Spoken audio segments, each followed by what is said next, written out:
as possible, rural, urban, peri-urban areas. And the reason, and for that reason, we have actually designed a program where we have got to go through Twitter, we've got to go through different social media platforms, such as streaming live on YouTube, as well as on Facebook. Like I said, Change Radio is also accessible to different parts of Zimbabwe and the world over. So we need people to go to our YouTube channel, Reshaping Zimbabwe. Please like our page, subscribe, and then it is going to be helping us in order for you. If you do not have a chance of listening to live or watching live, you can as well go ahead and listen to the contents of the discussion. But before I go ahead, the procedure that we do when we start our show is to make sure that we enlighten each other in as far as the events that would have occurred. Like I said, it's a weekly show. So the events that would have occurred in Zimbabwe, socially, economically, politically in Zimbabwe, we need to just quickly review what actually took place in Zimbabwe. So those people, the people that are here that would want to participate in this program today, we do not have an official guest that we have today. Anyone who would want to come and join us, just request for a mic. We'll give you the mic. Give us your issues. If you want also to talk about the news that we had in our country, you can as well speak about that. So as I was saying before, that in as far as the news is concerned, Dr. Maifa, what is it that caught your mind over the weekend, especially in as far as local news is concerned? Thank you, Comrade Danford. Thank you, everyone on this space. Hello, how are you? What caught my mind was the issue that after having rubbished the Al Jazeera investigation, all of a sudden the Minister of Information claims that people are being investigated and their assets are being frozen. I wonder if there's any fool who would have kept stolen money in Zimbabwe, and whatever they are freezing, I don't know. Maybe they are freezing money that is in people's houses and people's offices. So it caught my mind, and also the rerun of, I think, 5 constituencies in ZANU-PF for primary elections, and also our ongoing CCC candidate selection. That's what really caught my mind. Back to you, host. Thank you, Dr. Maifa. Currently in Zimbabwe, there's so much that is taking place, and it's important that we enlighten our people from different parts of the country and world over. Some people might not have, in particular our rural people, they don't have, some of them might not have access to so much of what is happening, in particular on social media and through our print and electronic media. So what actually caught my mind over the week, it is actually yesterday, the final episode of Gold Mafia. In as much as we have got from different quarters of the country, people or the world, people saying that this could not be the original version of what really transpired, but in as much as it could have been a diluted version of the last episode, I personally have learned so much, and I've made some conclusions in as far as what I've just watched over this expose. And the second thing that also caught my mind is the issue of Hubert Angel's lawyer, the Professor Love Momaduk, who actually made a presser yesterday, and I think I wouldn't have to waste so much of my time to really explain what transpired, because all of us know that he explained at length and answering questions to some journalists who came to inquire about the validity of what he was saying. But him being a lawyer, he spoke eloquently about what really transpired, that he having actually suggesting that it was a choreographed exercise the purported accused person really knew in advance that these guys were going to come through the national intelligence. So they wanted to really know where they are coming from and where they are going.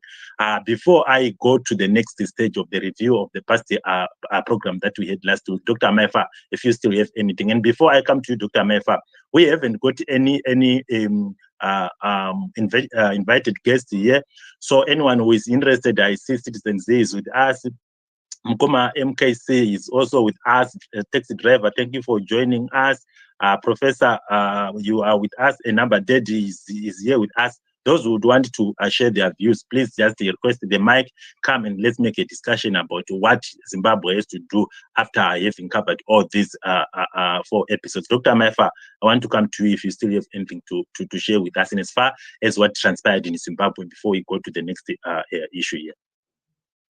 I just want to greet people who joined the space after I had greeted everybody else. We appreciate your presence on this space, and it is our hope that by the end of this space, we would have mapped a way forward for our country so that we can all go back there and have good lives. Another reminder is that this is a safe space. We are allowed to differ, but we cannot fight, we cannot abuse others verbally, or we cannot have bad language or anything that is not positive, no toxic stuff. So I hope everybody will appreciate one another. We need each other for us to rebuild Zimbabwe. So I hope we are going to have a good space. Back to you, host. Yes, before I do continue, Dr. Amaifa, I just want you to quickly go through some of your major highlights of what we discussed last week. If you don't mind, I'm having a little bit, some 2 or 3 minutes doing something. Just a review of what you also caught your mind as far as what we spoke about last week.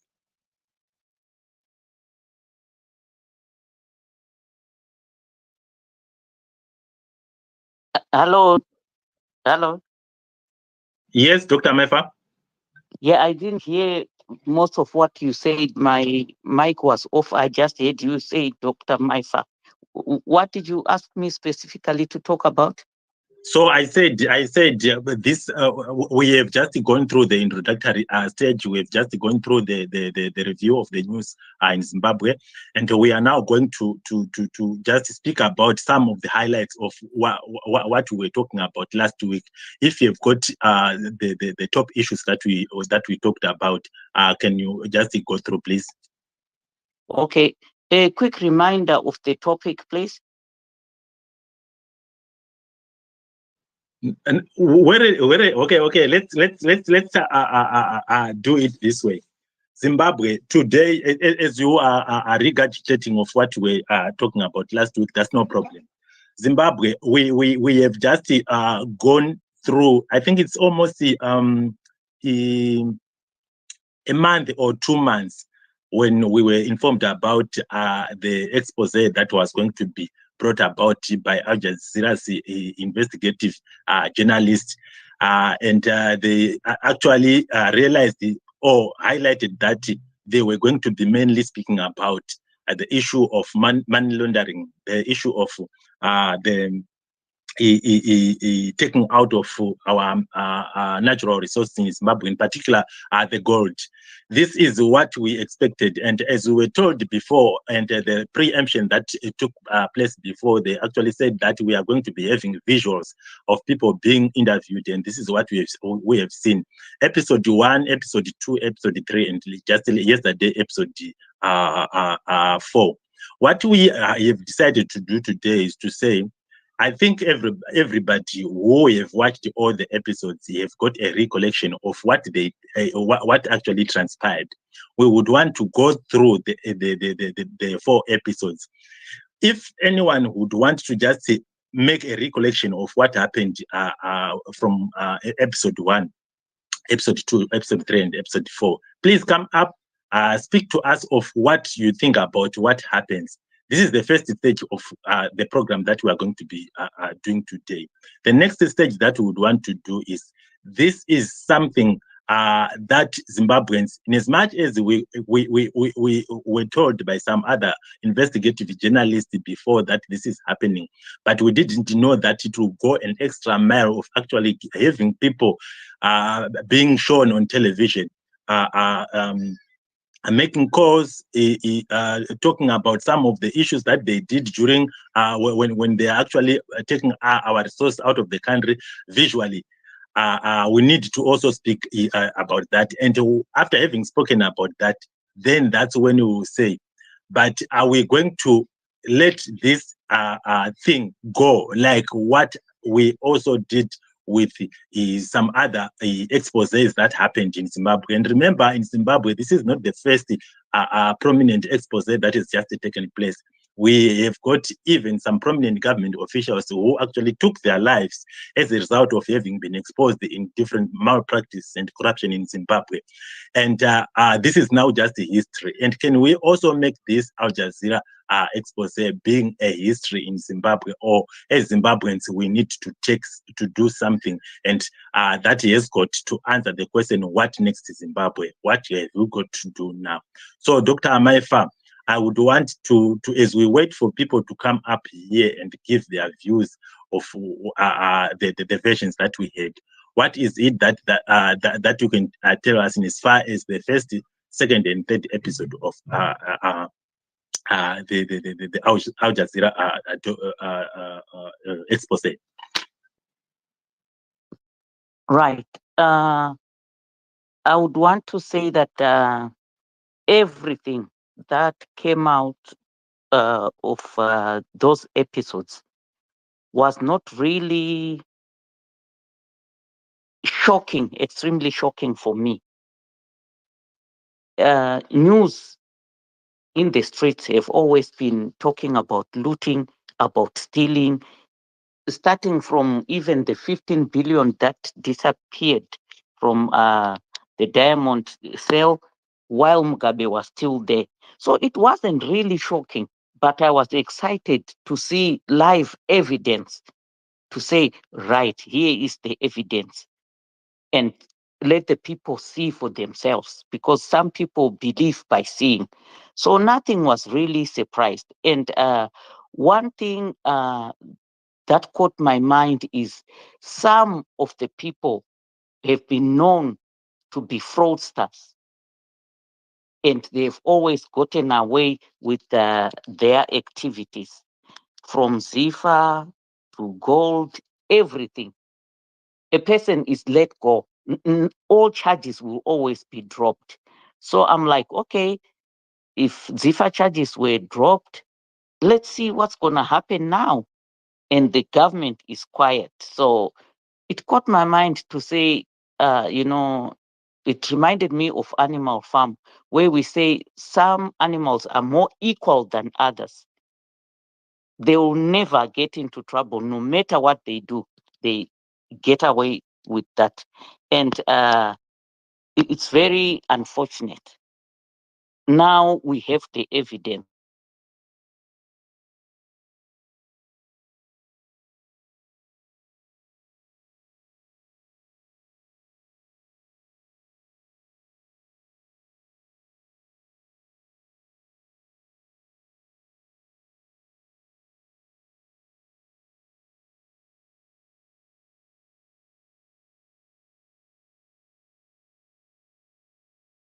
Our country should have been at a better place. So who is benefiting if there's so much gold, if there are so many diamonds? So the 3 episodes just shows us how rich we are. Those monies that are being transferred, if they were used to build hospitals, to restore schools and everything like that, we would have been at a better place. Back to you, host. Thank you very much, Dr. Amaifa. And it's something that I saw mind-boggling to say. Nyika yedu yaka ine ufumi hwayo, and one thing that I've just learned from he I wouldn't want to specifically say which episode was it. I'm going to just be so broad to say he sorry, we have got so much within Zimbabwe, and we've got so much across Africa. Most of the developments that we are having, that we are seeing in places like the United Arab Emirates, like in Dubai, it is not because these people are not so they've got everything, but it is because of the complicity of our leadership here in Africa or in Africa. And they are taking citizens for granted to such an extent that they just make themselves and their immediate family members become so rich. The other very, very, very important thing that I've just realized, sometimes I also go to some ZANU-PF discussion forum when they are saying that we are busy empowering our people, but you guys who are in Europe, in other countries, this is an opportunity for you to come and become a Krokoza, and then you will be having money from those people, and then the gold that you done is gonna go to Fidelity printers, after which to go to buy. I've just realized that both the corporate world and these political elites, the politicians, they've abused our people to such an extent that the little that our Makorokoza are getting from the gold, they are so grateful. But that which comes out of the gold that they get is so much that it is making sure that the politicians are going to be having their safe havens outside Zimbabwe. It is very important for a concerned Zimbabwean, whether you are from the opposition or you are from the ruling party, that Zimbabwe as a country is being destroyed.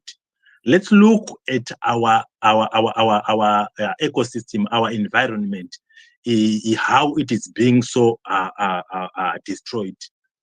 I think I need to wait here, but I want to elaborate on issues to do with the environmental degradation as a result of both the artisanal miners and the small scale miners who are somehow not being so regulated to an extent that they do as they wish, and as far as degrading our natural our environment. But let me give this opportunity to the taxi driver. Can you give us what you think about this whole episode, after which we'll go to Joe Wright? And please just be very frank, as long as we don't become so toxic. Thank you. Go ahead, taxi driver.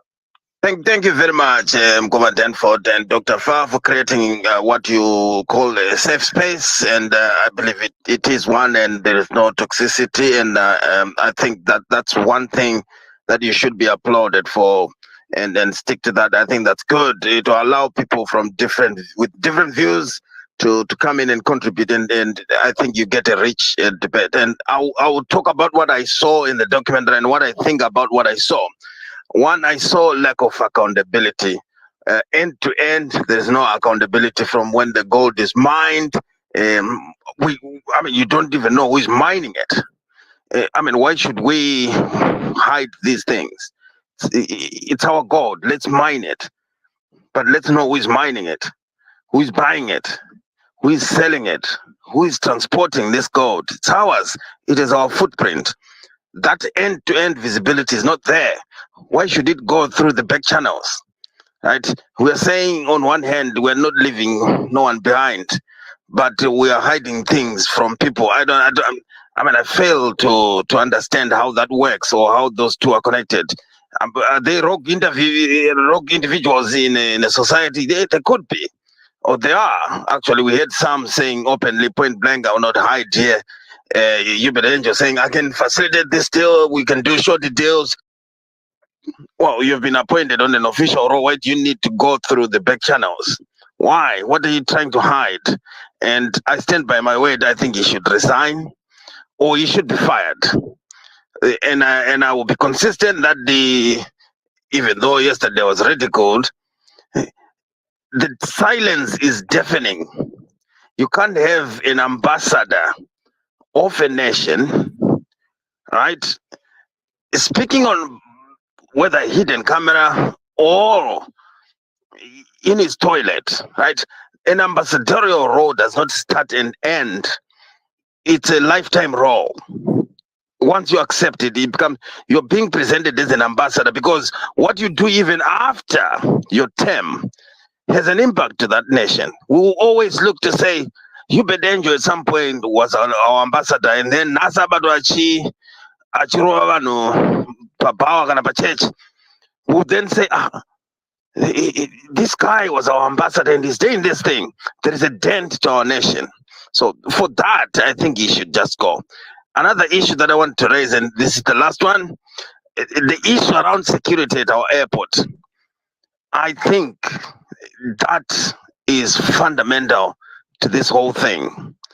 The smuggling, I mean, I can't speak to, I didn't see any smuggling myself. I heard people asserting that we smuggle things, which is wrong, which should be investigated and leave no stone unturned. The security issue worries me because I transit through that airport too.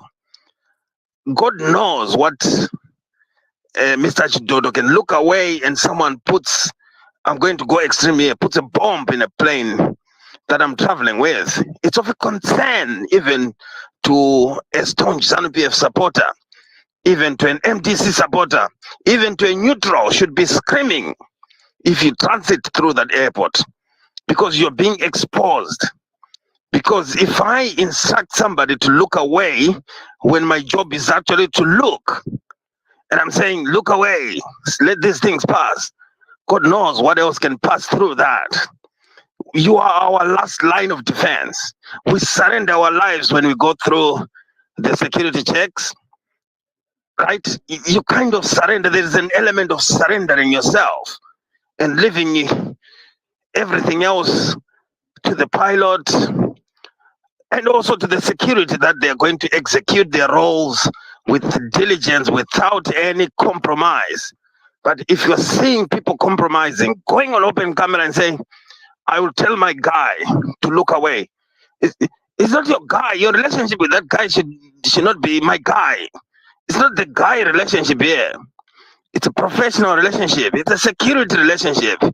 I think it's a cause for concern. And any self-respecting individual, regardless of their political jacket, should be worried at that level. I think I'll end here, but that really worried me. That you start to have second thoughts whether I should transit through here, but then you feel, oh, it's my nation, I should contribute too. But that's worrying in my view. Anyway, I'll end here. Thank you very much, taxi driver, for your submission. I totally agree with your observations. If somebody is in an official position, whatever they do should be professional, should be transparent. And also, there's no transparency. You can't follow the process, like you said, where the gold is coming from, where it is going, if this is official. Even if people hide behind sanctions, things should still be traceable for accountability purposes. So at this moment, I would like to call the next speaker, who is Joe. Over to you, Brother Joe. Thank you very much. Thank you so much. Thank you, the host, Danford. Thank you, co-host Maifa, Dr. Maifa. In my opinion, personally, all these episodes of Gold Mafia never surprised me, were never even new to me, because in as far as I know, Zimbabwe, corruption has been there since Mugabe. Looting has been there since Mugabe. And nothing happened. In as much as we want to solve this situation in Zimbabwe, we can debate here, we can talk here, we can discuss here, we can whatever we can do here. In as far as those guys are still there, in as far as the system is still there, even if you say we want him to step down today and put another leadership there, looting of resources will never end. Looting of resources will never stop.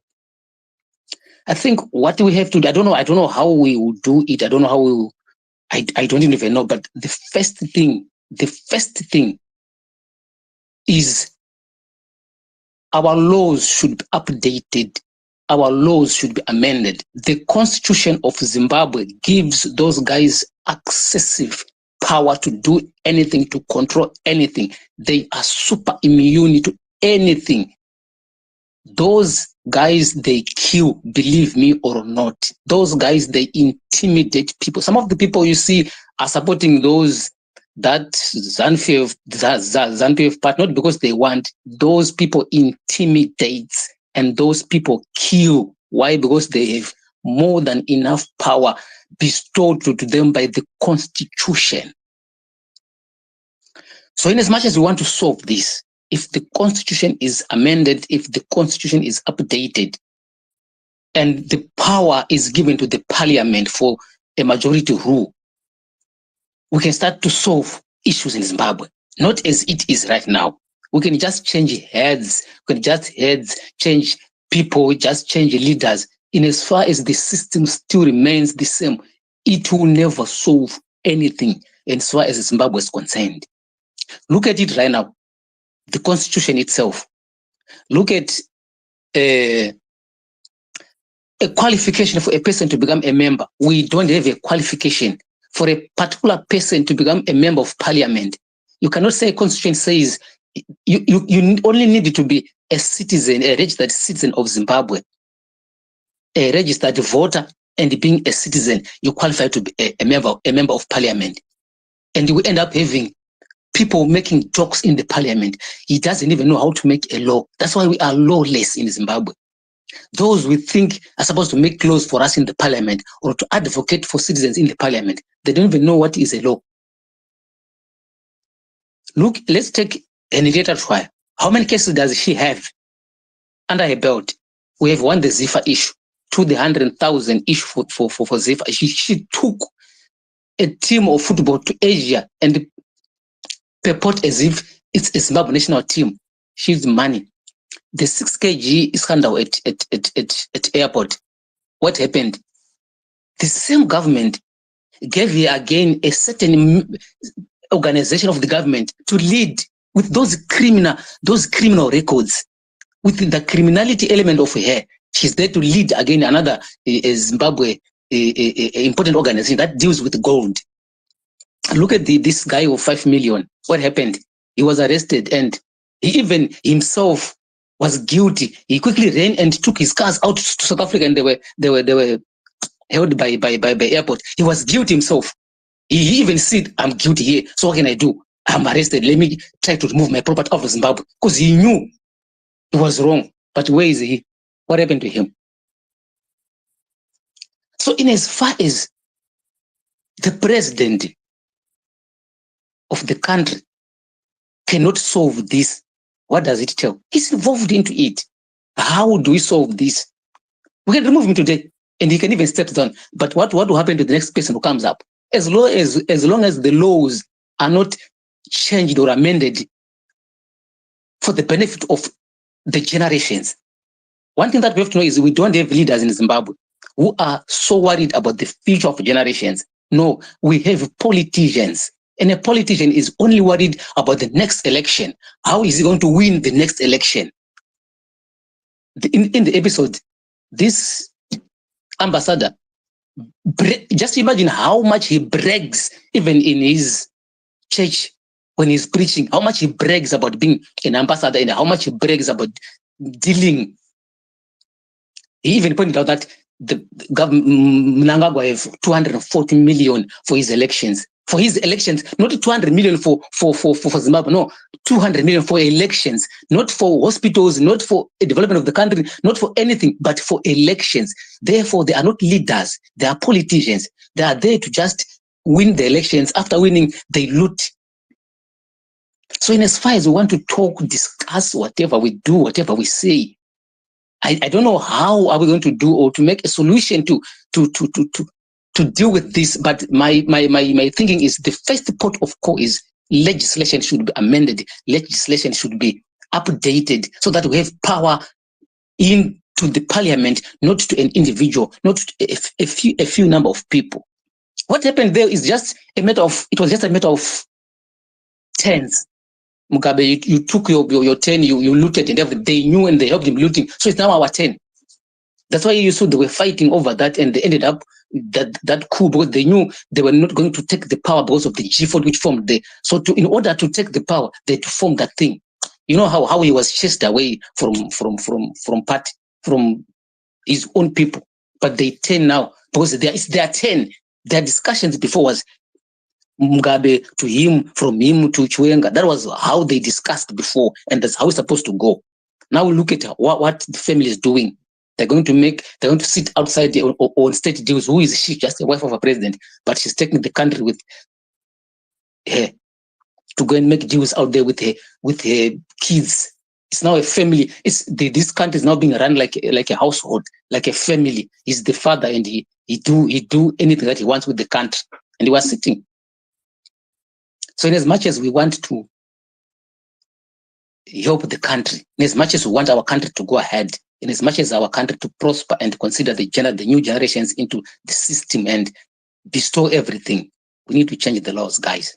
And as far as the laws are there, they just inherited they never changed anything from the Smith regime. They just inherited, they changed leaders only. The rest is there. The oppression we used to have from the Smith regime is the same oppression we're having from our own same black leader, our same black politicians. I cannot call them leaders myself. I cannot call them leaders because no one among themselves have leadership quality.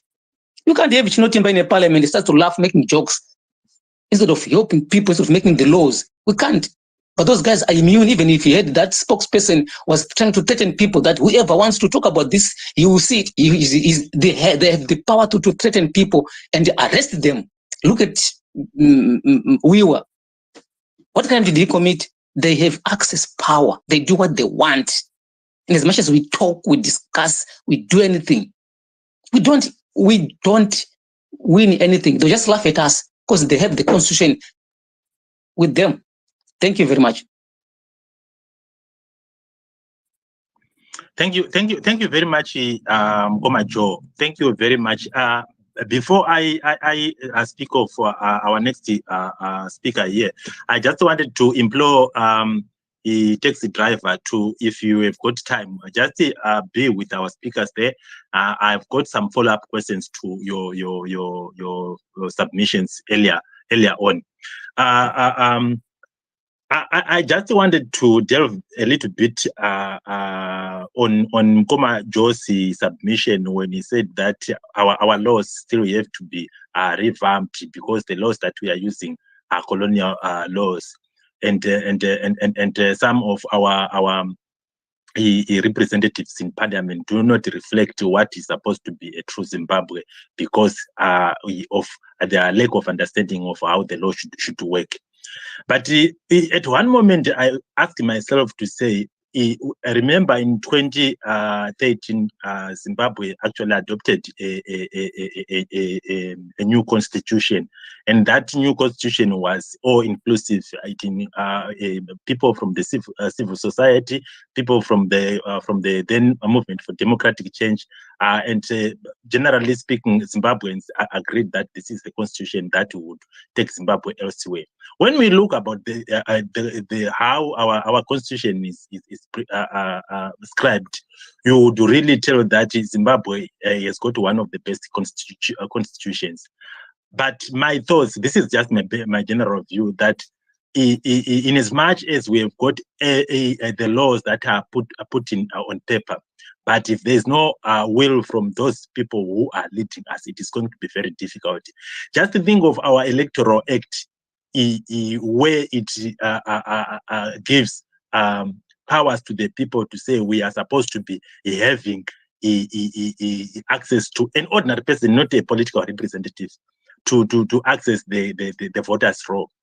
People have got to actually go to court in order to have it. And mind you, we are likely going to be getting to the election date without having the voters' roll. I just wanted to quickly speak about what you have said, to say, in as much as even if we are going to be having those laws changed, but if ZANU-PF and its people who are so corrupt and who are doing all that they are doing are still in power, we are likely going to be having these laws being disregarded. But thank you very much, Mkoma Joe. If you also have got time, you can still continue to be there so that you can speak more about what you left behind. Dr. Ranga, I want to come to you and say, some people speak about issues to do with the. I know in the next chapter of this discussion, we'll be talking about what exactly Zimbabwe is to do after this expose. People speak about such platforms that we are having, that we are discussing so much, but there's nothing on the ground that is taking place. How much is our deliberations on social media in the foreign land, when we are going to be protesting in the UK on the 18th of April, effect on the ZANU-PF regime in Zimbabwe? Dr. Ranga, go ahead. Oh, thank you so much, my brother Danford, and hello to Dr. Maifa, everybody here on the platform, my brother Joe, and taxi driver Masawi, Batare, everybody, Signoro, everyone. Well, you ask a very important question, my brother Danford. The reality of it is, we are Zimbabwean citizens, whether we are in the Middle East, whether we're in Africa, whether we're in Zimbabwe, South Africa, America, wherever you may be, you are still Zimbabwean. The fact that a lot of us are participating online like we are doing shows that we are concerned about the future of our country, because we are all united. Some people divide Zimbabwe into urban and rural. Some divide it into those in the country and those in the diaspora. The truth of the matter is, we are all Zimbabweans. Whatever happens in Zimbabwe affects all of us, and it's true. Whether you're in Zimbabwe today, you agree with that statement. So I think that our participation online shows an active citizenry. And to have solutions to these very complex problems, we need to bring our heads together. We need to unite. Right now, I wouldn't be able to tell who is Triple C, who is ZANU-PF, who is MDC, who is any other party, because we're all Zimbabweans first. And that's what brings us together. So I strongly believe that this kind of activism or participation that we are doing is really part of the solution. I mean, actually, probably 70%. You know, in medicine, they would say 70% of your, in terms of diagnosing a patient, probably comes from the history. So the history is knowing what is the name of the patient, where do they live, how old are they, what kind of circumstances they live in. So if we don't talk about these issues, and all of us here have different expertise, right? So there's something called the wisdom of the crowds, right? We, at the end of the day, based on what everybody says at different times, will be able to make decisions about who should be leading us. Why should Dr. Amai, I'm not talking about Dr. Maifa, I'm talking about Dr. Amai, who is the first lady. Why should she be held to account? We also are in broad daylight. So everyone will come with a different perspective in terms of how to look at it as Zimbabwean citizens, and all those voices matter. So before we even talk about what we should do, we are already doing what we should be doing. And I'm very heartened by the fact that for the last 3 weeks, Zimbabweans have been talking about the Al Jazeera documentary, which means that we have been super focused. We can go back and look at other issues. I don't know of an issue that we have been consistently online talking about. So, which means this is something that's close to home for all of us. So, my answer simply is absolutely, my brother Danford. I mean, I don't want to hog a lot of airspace here, but that would be my answer. We start with talking about it, we work out solutions, we conscientize each other, we raise awareness, because it affects all of us. You know, when hospitals are not working, it affects all of us. When you realize that the president of the country has 240 million US just for his election campaign, when we don't have paracetamol in hospitals, that is something that should affect all of us. That is something that should hold all of us. It will make us stop for a second, because You may have all the money in the world. If you go and visit Zimbabwe tomorrow, you get into a traffic accident, you're going to have to go to Parenyatwa or Avenues Clinic, right?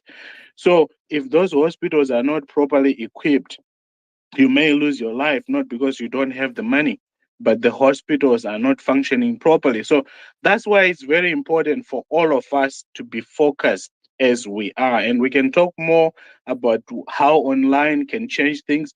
But let me stop here, my brother Denford. If you have another question, I can ramble all night long. So thank you. Sorry, Dr. Maifa, for getting on your place. Just a quick one to you, Dr. Ranga. I was listening to Professor Maduku yesterday, and he was telling us that the Al Jazeera investigative unit actually didn't achieve their goal. Ultimately, they wanted to have access to the president, and as we were watching the last episode, that never happened. As we are reviewing all the 4 episodes, one, would you say that Al Jazeera didn't do well or didn't achieve their objectives? And secondly, can the president be exonerated from all this because ultimately they couldn't meet him? My brother Denford. So let me give you this illustration. So you are walking home in the village, and from a distance, you notice that there's so much smoke coming from your homestead. There's just so much smoke. It's called a smoking gun, right? Would you say, maybe there is a fire there, or maybe there isn't a fire? You rush to try to quench the fire. What I'm saying is that Al Jazeera managed to achieve something without apparently achieving it, which was to point. Everyone kept saying, Ziso Pamroy, right? So everyone is talking about this guy. And now Maduku and company, they are celebrating that, finally, actually, the guy didn't receive the 200,000 that he had asked for. Although he had given these people the details, the account details to say, put the money in this account. So anyway, at least they have something to celebrate, right? They have something to celebrate. There's the first family to say, finally, even those voices of us talking, well, those were decoys. So really, thank God there was no video of the president actually doing this. We didn't need that from Al Jazeera. Al Jazeera has already told us what we already know. And if that's what Maduku and company are celebrating, shame on us. Because, come on now, I don't think any Zimbabwean. So if we had the video, would that make ED resign immediately? Because in my mind, I think those who have been implicated should be resigning now. Okay? There's more than enough evidence. Instead of them using like letterheads from government like Ubed Angel, this idea of national security they are talking about is nonsense. Okay? They are going to look for every cover. And I think from this point on, as citizens, we have the higher moral ground. And I know that people keep talking about, demonstrations in the UK, demonstrations in America. Why not demonstrations in Zimbabwe? Because these guys say when we peacefully demonstrate, that's a crime. It's not. Right now, a thief is telling you you can't protest. So you now have the moral high ground as a Zimbabwean citizen to say those who have been stealing from us, we need them to stop doing so. If you catch a thief stealing in your house, you don't say, thank you, sir, I'm not going to bother you, right? you do whatever is necessary to protect your property. So I'm saying that to say ED and company, they may pretend that all is well, but they have lost the moral high ground to hold anybody else in our country accountable, especially peaceful citizens who say, let's say next week, citizens go in the streets and demonstrate. Any police officer who thinks it's okay to beat up citizens who are innocent, who are not violent, shame on them. Any soldier who thinks it's okay to shoot at their brothers and sisters in the name of the first family who have been stealing from us. Shame on them. Any CIO who thinks it's okay to say, let me work for ED, let me do this. Come on now. Some days the citizens, they have long-term memory. They won't forget. So I'm saying this to say the ground has shifted. If people haven't noticed, some people will talk about drink, smell the coffee. This is what we are talking about. Now, I'm just saying, my brother Denford, a lot has changed, and I know that it's a moving target, so it's hard to put all the pieces together. The bottom line is those in government have abdicated their responsibility. What we have seen is them taking advantage of their positions to disadvantage all of us Zimbabwean citizens, and that's unacceptable. In any other country, these guys would have resigned, and if I had advice for them, that's what I would suggest to them. Please, just go. You've stolen enough. Just go somewhere. Let the citizens carry on so that we can rebuild our country. Thank you, my brother, then for, it's a mistake to ask me to speak. Thank you.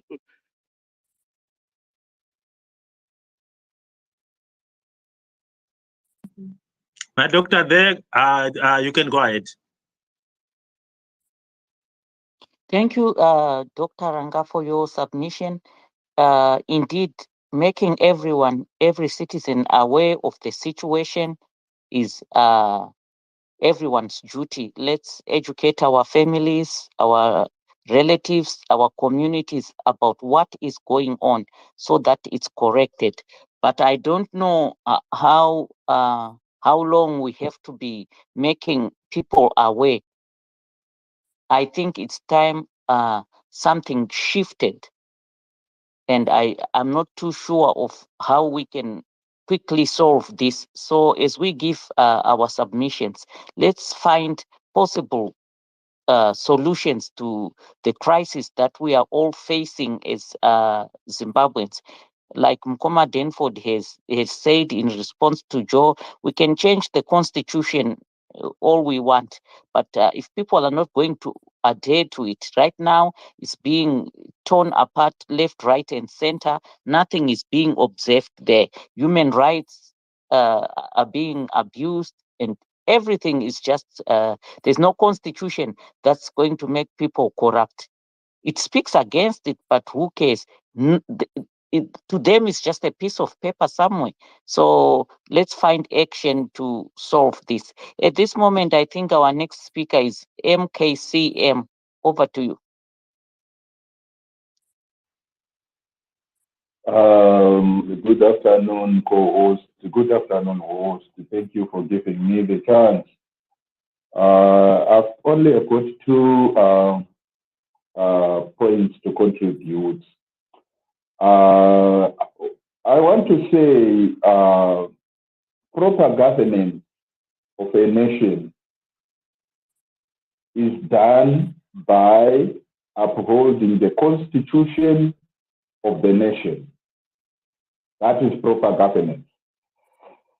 And if we check in our constitution, there is no way, maybe I don't have enough knowledge of the constitution, but as far as I always go through it, I don't find anywhere where it allows fraudulent processes of marketing resources of the nation or theft. I don't see where it allows theft. So this idea of playing around with the constitution left, right, and center is a way of giving themselves the power to do what they know best. They know best that side of doing the things the wrong way. That's why we see Kuti, a woman is caught at the Harare airport, and by the end of the day, we end up understanding that she is related. Someone is promoted in the army. By the end of the day, we understand that they are related.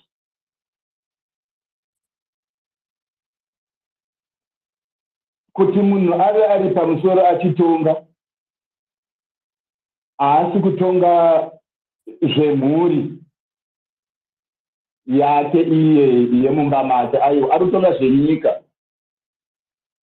Kureva kuti kana uchitonga uri kutonga weopposition, uri kutonga we-ruling party, uri kutonga mumwe asitorine chekuita nepolitics. Saka hazvisisiri zveukama, zvazvenyika. Saka kana vanhu vachitadza kubata constitution yenyika sezvairi, ndokutokoniwa kakutonga kwacho. Pane kumwe kukoniwa kutonga kunodarika ipapo here, ndokutokoniwa kwacho ikoko. Ndosaka muchizoona kuti iyo expose yatakaona neziwe iri kutotaura kuti pane 240 million yeyi yeelection chete chete. That 240 million is for grip to power. Haisi yekumboti vanhu vange vafadzwe, aiwa dayange iri kufadza vanhu vaingoti aiwa ndabvisa hangu 240 million muhomwe mangu ndatitenge maparasetamo anoenda paparenyatwa nepaharare hospital kana kuti mumakliniki yese ari mumaruzevha. Handiti but unotozoona kuti ndeye grip to power, nokuti unozoona kuti mapostori ari kutopiwawo ma50 US here kana ma100 US. Handiti mumwe chete nemumwe chete achipiwa kapepa kake. Saka mupfungwa manje ndo akafunga kuti mari iyo iye 240 million ye ndo zvairi kushanda. Mazvona resource radiwa nderenyika, harinei kuti bato ripi kana kuti bato ripi, nokuti tax iri kufanira kunge ichibhadharwa pamaprocesses ese ekuti resource iroro rizobuda munyika. Iri kufanira kunge ichishanda munyika for the good of everyone ari munyika imomo.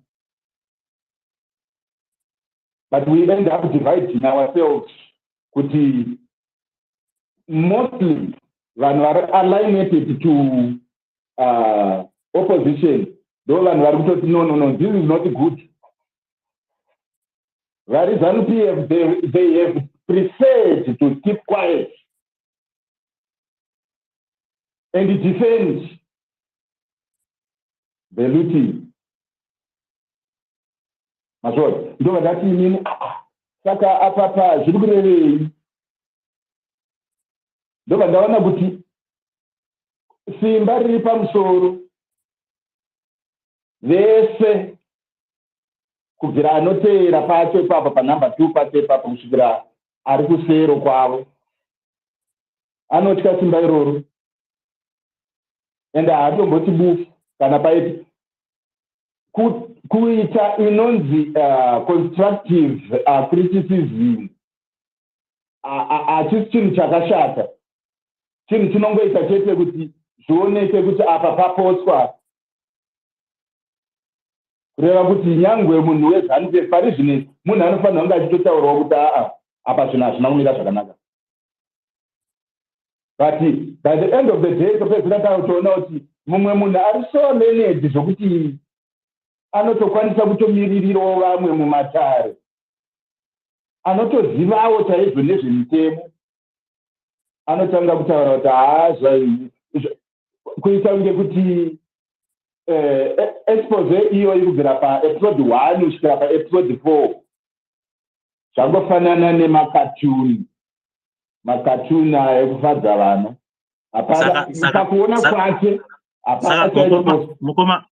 mukoma MKC ndaida kuti in 1.5 minutes time mundipindure mubvunzo wamatanga kutaura iwoiwa wemumiriri uyu ari kumirira baba vakapara mhosva dzavo kuti ndakamunzwa achibvunzwa just outside patanga tichiona achibvunzwa ipapa but achitaura nyaya yekuti imimi nhasi munoda kundiudza kuti handifaniri kuva ndinomiririra UBET sei, asi kune vamwe vatinoona vachimirirawo futi vakabhoita corruption. Munopapindura sei? Asi ndoda kukupai 1.5 minutes kana makasununguka. Mukoma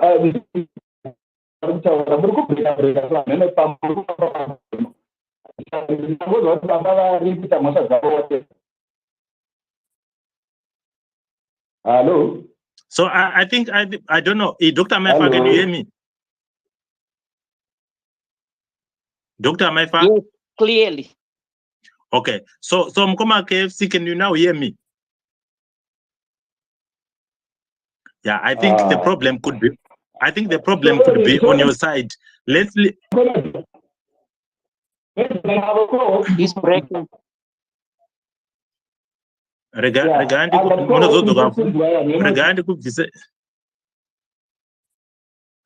I've just removed Mkoma MKC mozodzoka yanyu mechipindura mubvunzo iwoyo. Ndoda kumboita zvimwe zvekuti I know Patave FM was going to come in, Mkoma Charles was also going to come in. As for the past 3 or so presenters vanga vachipresenta ndona sekuti vanga vaine view dzakada kuti dzifanane.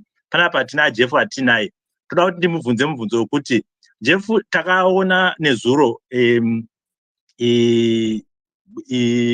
mudzimai wa president achifonerwa na ambassador at large achitaurwa naye, ende pakataurwa nyaya dzekuti vana Macmillan vanga vachitaura nyaya dzekuti munhu anonzi ED uyu muchinda wekutoti tinotozivana chaizvo. Mwana wake akambosvika panguva yekuti akatomboita pachikwerete to an extent yekuti ndakatozobhadhara chikwerete chacho and so on and so on. Munozvitora sei president vakabatwa ngavachisiya basa vamwe vanogona basa vapindi? Taura tinzo Jeff.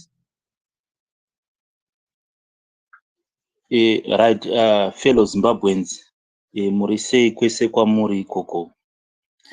I thought could you allow me to do my presentation, and maybe that will help you to direct questions after I have done my presentation.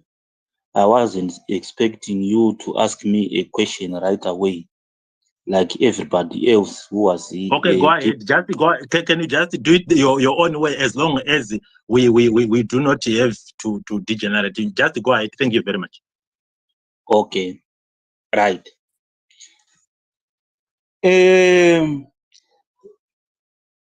This is my view about all these episodes of Al Jazeera. Right. Zimbabweans, we must try to get to a point of opening our minds. Right. And remove this toxic politics that we find ourselves in, this polarization that we find ourselves in, and introspect so that we get to a common ground, that we start to dialogue and help ourselves as a people. Before all this, if we ask ourselves, what was the purpose which has driven the Al Jazeera people to do these investigations, we will find that our country, there is a toxic politics and there is a corruption happening in the country at all levels. There is issues about sanctions. There is a lot of things which are coming out of Zimbabwe as stories, which sometimes need to be scrutinized to find out what exactly I can't hear happened. Jeff now. Pardon me? You can't hear me? Go ahead, Jeff. We can hear you loud and clearly. Right. So, for me, there is issues of corruption in the country. We all know that that is something which is not new. There are issues around gold smuggling and other minerals. There is nothing new. But the biggest question we must ask ourselves, right? When Al Jazeera was doing their investigations, what was their main target when they were doing these investigations? Right. They had particular people who they were tracking. Not me, not you, but there are particular people they were tracking. What did they do? They presented themselves as potential investors with 1.2 billion US dollars. I'm sure all the people that they've approached, that guy McLuhan and that guy Patney, right, and many others, they are people who are on record to have committed crimes at some point, right, and they were arrested for it. And they are well-known dealers of whatever they're doing, whether it's gold and whatever, they are well-known.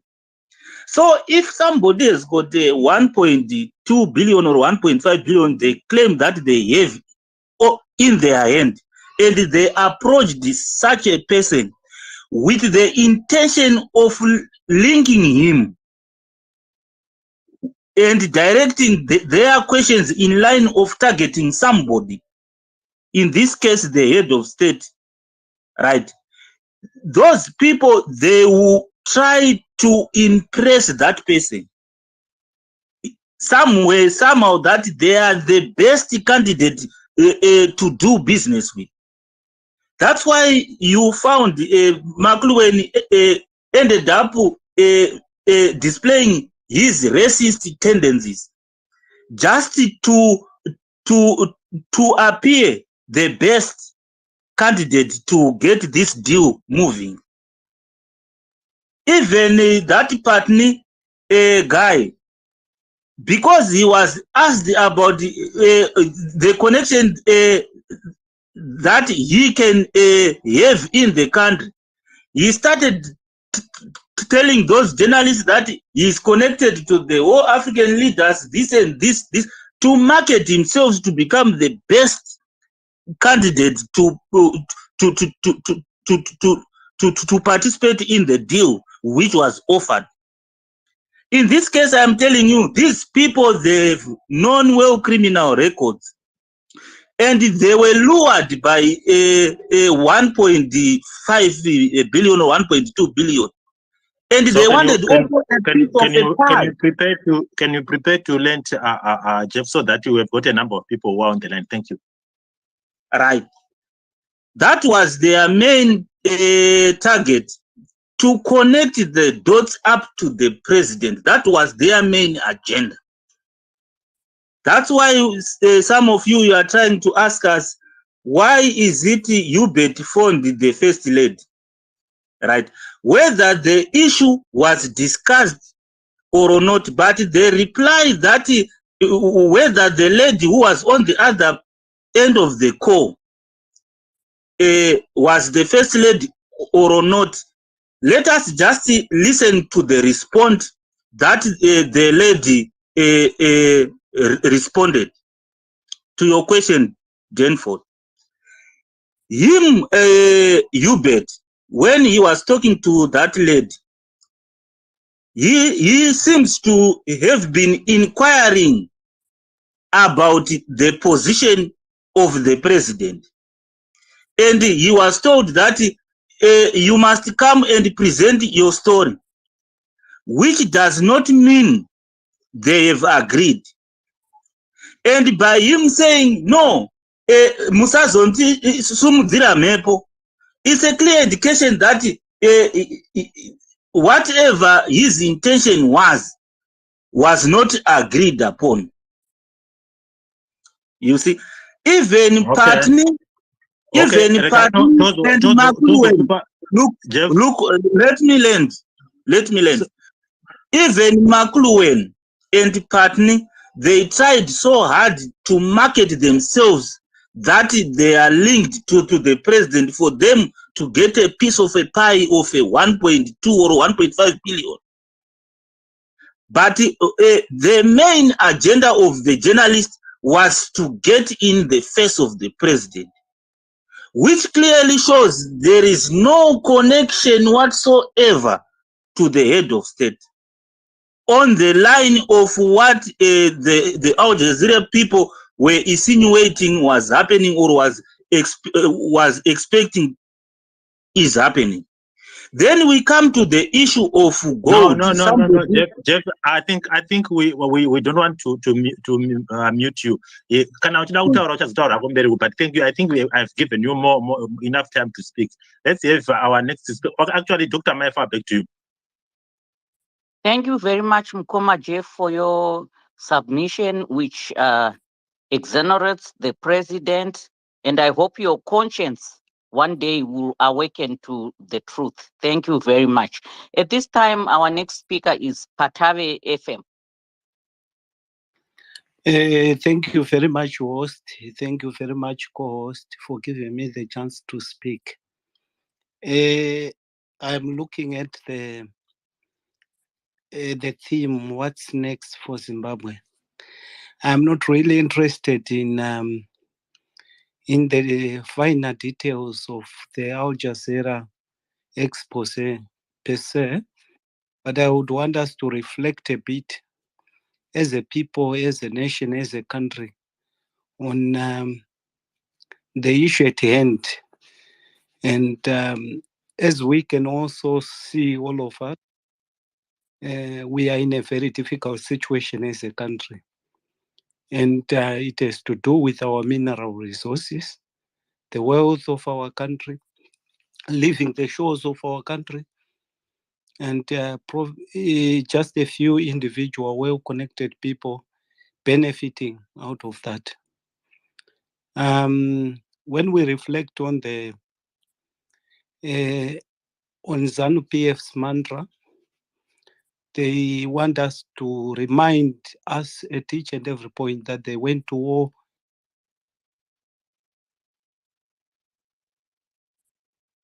and they fought the enemy, and fine, I am all for it, except now that it's a bit sad to see that mushure mokunge vagwisa vavengi, they are still eating with those people. Ufumi hwedu hutoenda kuvavengi vacho, vana vama-extraditions are feeding, while the ordinary Zimbabweans are having to go with empty stomachs. In my view, it's all to do with the system of governance that is in our country. For sure and for certain, I don't think the current political system that obtains in our country is fit for purpose. That I doubt very much, because the sad reality is that the very same people who are at the top have their hands on everything that we may think of, everything that we may want, be it in terms of constitutional realignment, be it with the judges, be it with anything, everything. They have their hands spread everywhere. And Zimbabwean citizens cannot breathe. Even with all these scandals, nothing will be done, which to me goes back to perhaps we need to reflect more on the political system that we have accepted the political system that is guiding us to say, is this system really fit for us as Zimbabweans? Because it's not serving the interest of the majority. It's actually serving the interest of the few. And those few have absolute power. And I'm not sure if it's a health for our own nation. The expose gives us a very painful, it leaves us with a very painful feeling yokuti for sure and for certain tichiti tiri kuzvitonga and for sure tinotoriwo nevanhu vorudzi rwedu vatori pamusoro vari kutonga, but they prefer making deals navanhu, perhaps just a few individuals. Rudo navanhu hapana. The real desire to see Zimbabwe better countries prospering from its resources, nothing of that nature except for themselves to enrich themselves and their families. And the sad reality is it's becoming almost like a family affair. Yoguti, I already see a lot of young men and women who have their parents on positions of power, parents and lead us again into further into further misery. That's all I see, because the youngsters vemashefu vacho ndo vakutoti tivhotereizve vari kutouya vachikumbira mavhotsi edu so that they continue the way their fathers are doing and have been doing. As a country, can we afford to leave our country to suffer this much, our people to suffer this much, just to say we are following a political system? I feel as Zimbabweans we need to deepen our thinking and say, is this helping? Is this system really helping us? Atinawo here vanhu pakati pedu vanokwanisa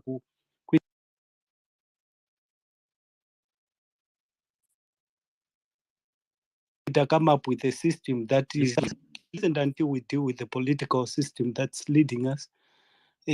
But those guys with the current system, their hands are everywhere and we can't do anything about it. Thank you very much for giving me this chance. I rest my case. Yeah, thank you, Patave FM. But pakuzoti there's nothing that you can do. Maybe ndanyatsoteerera hangu asi nyaya yekuzoti hapana chinobuda kuti zvatingaita. I don't know, but it means we are already throwing in the towel. One other thing that before I go to Mkoma Charles and then we go to Mkoma Max who are here, I just wanted to quickly say, I sometimes I question myself and say, we have so much faced the resistance from our fellow brothers and sisters, mothers and fathers from ZANU-PF, who are still insisting that there's nothing like all that is being alleged to have been done by ZANU-PF from this Al Jazeera investigation. I see evidence. Can you take over? Yes, I can. Submission. Thank you, Mkoma Patave. I was speaking, maybe you're not hearing me. Thank you. So I was saying this resistance from ZANU-PF is something that I wouldn't really understand. Let me bring you down, Mkoma Patave.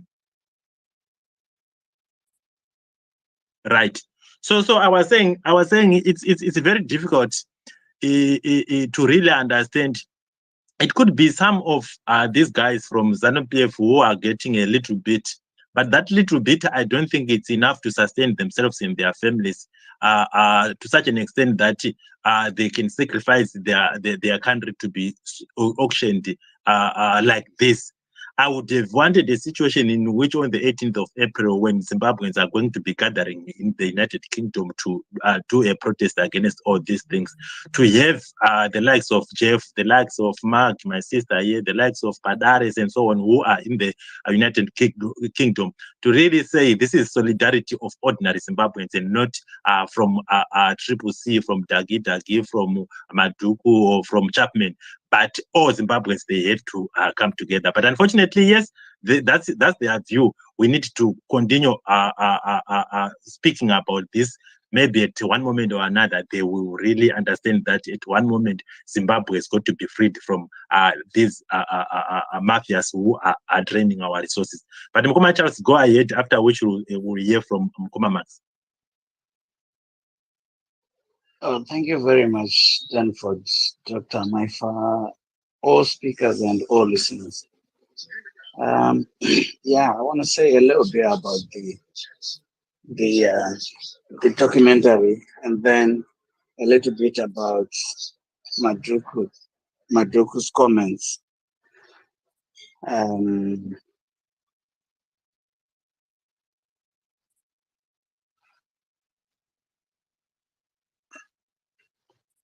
Someone is speaking. Yeah, I'm just asking them for the good thing. They are coming that in the UK because I heard them say. Who are you?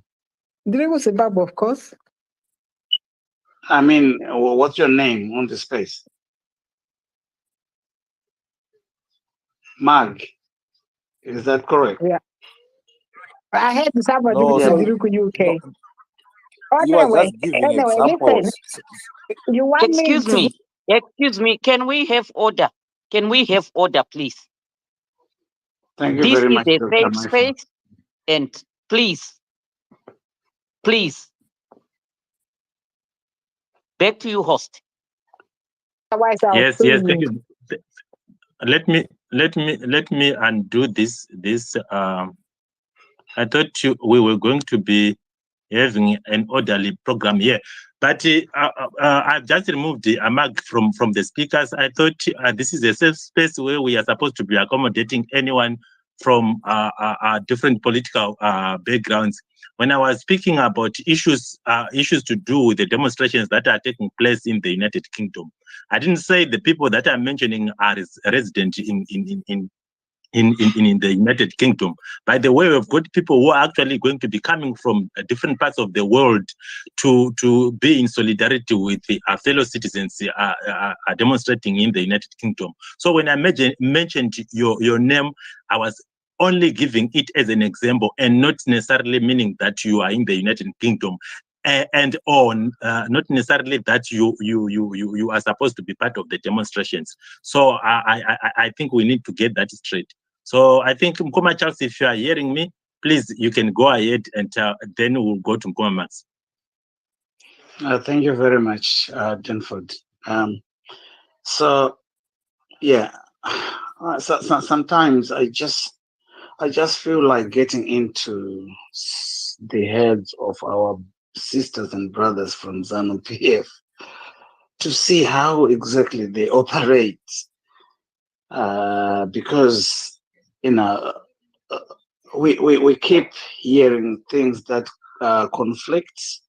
Yeah, this documentary, the people that are in it were trying to find and incriminate the first family, and the next minute, no, it didn't happen because that was a decoy. Please, can you stand with one statement so that we know where we are?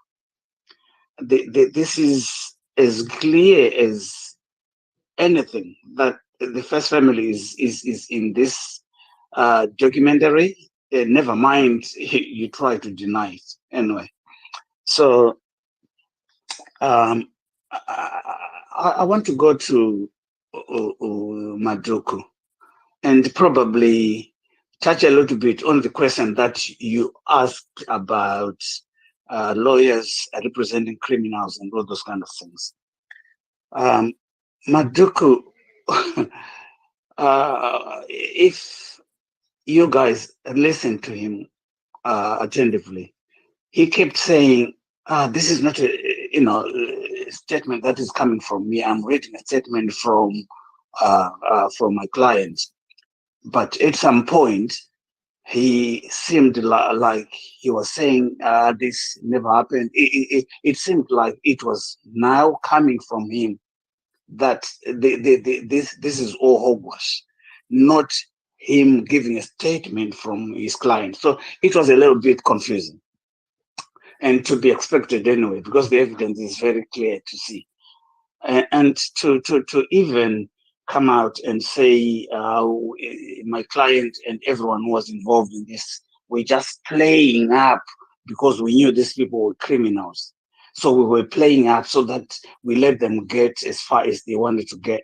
Come on, this is just playing with the people of Zimbabwe's intelligence. And we cannot, we cannot take that, not at any point.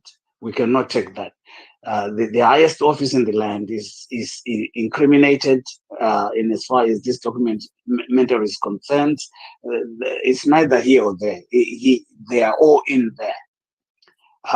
In my view, we should be. I don't know what we can do wherever we are as Zimbabweans to make sure there is, a change, a real change in our country, not just, what we've been seeing over the years, real change. And this real change starts with ZANU-PF getting out of power, because believe me, it's not just about those few individuals mentioned.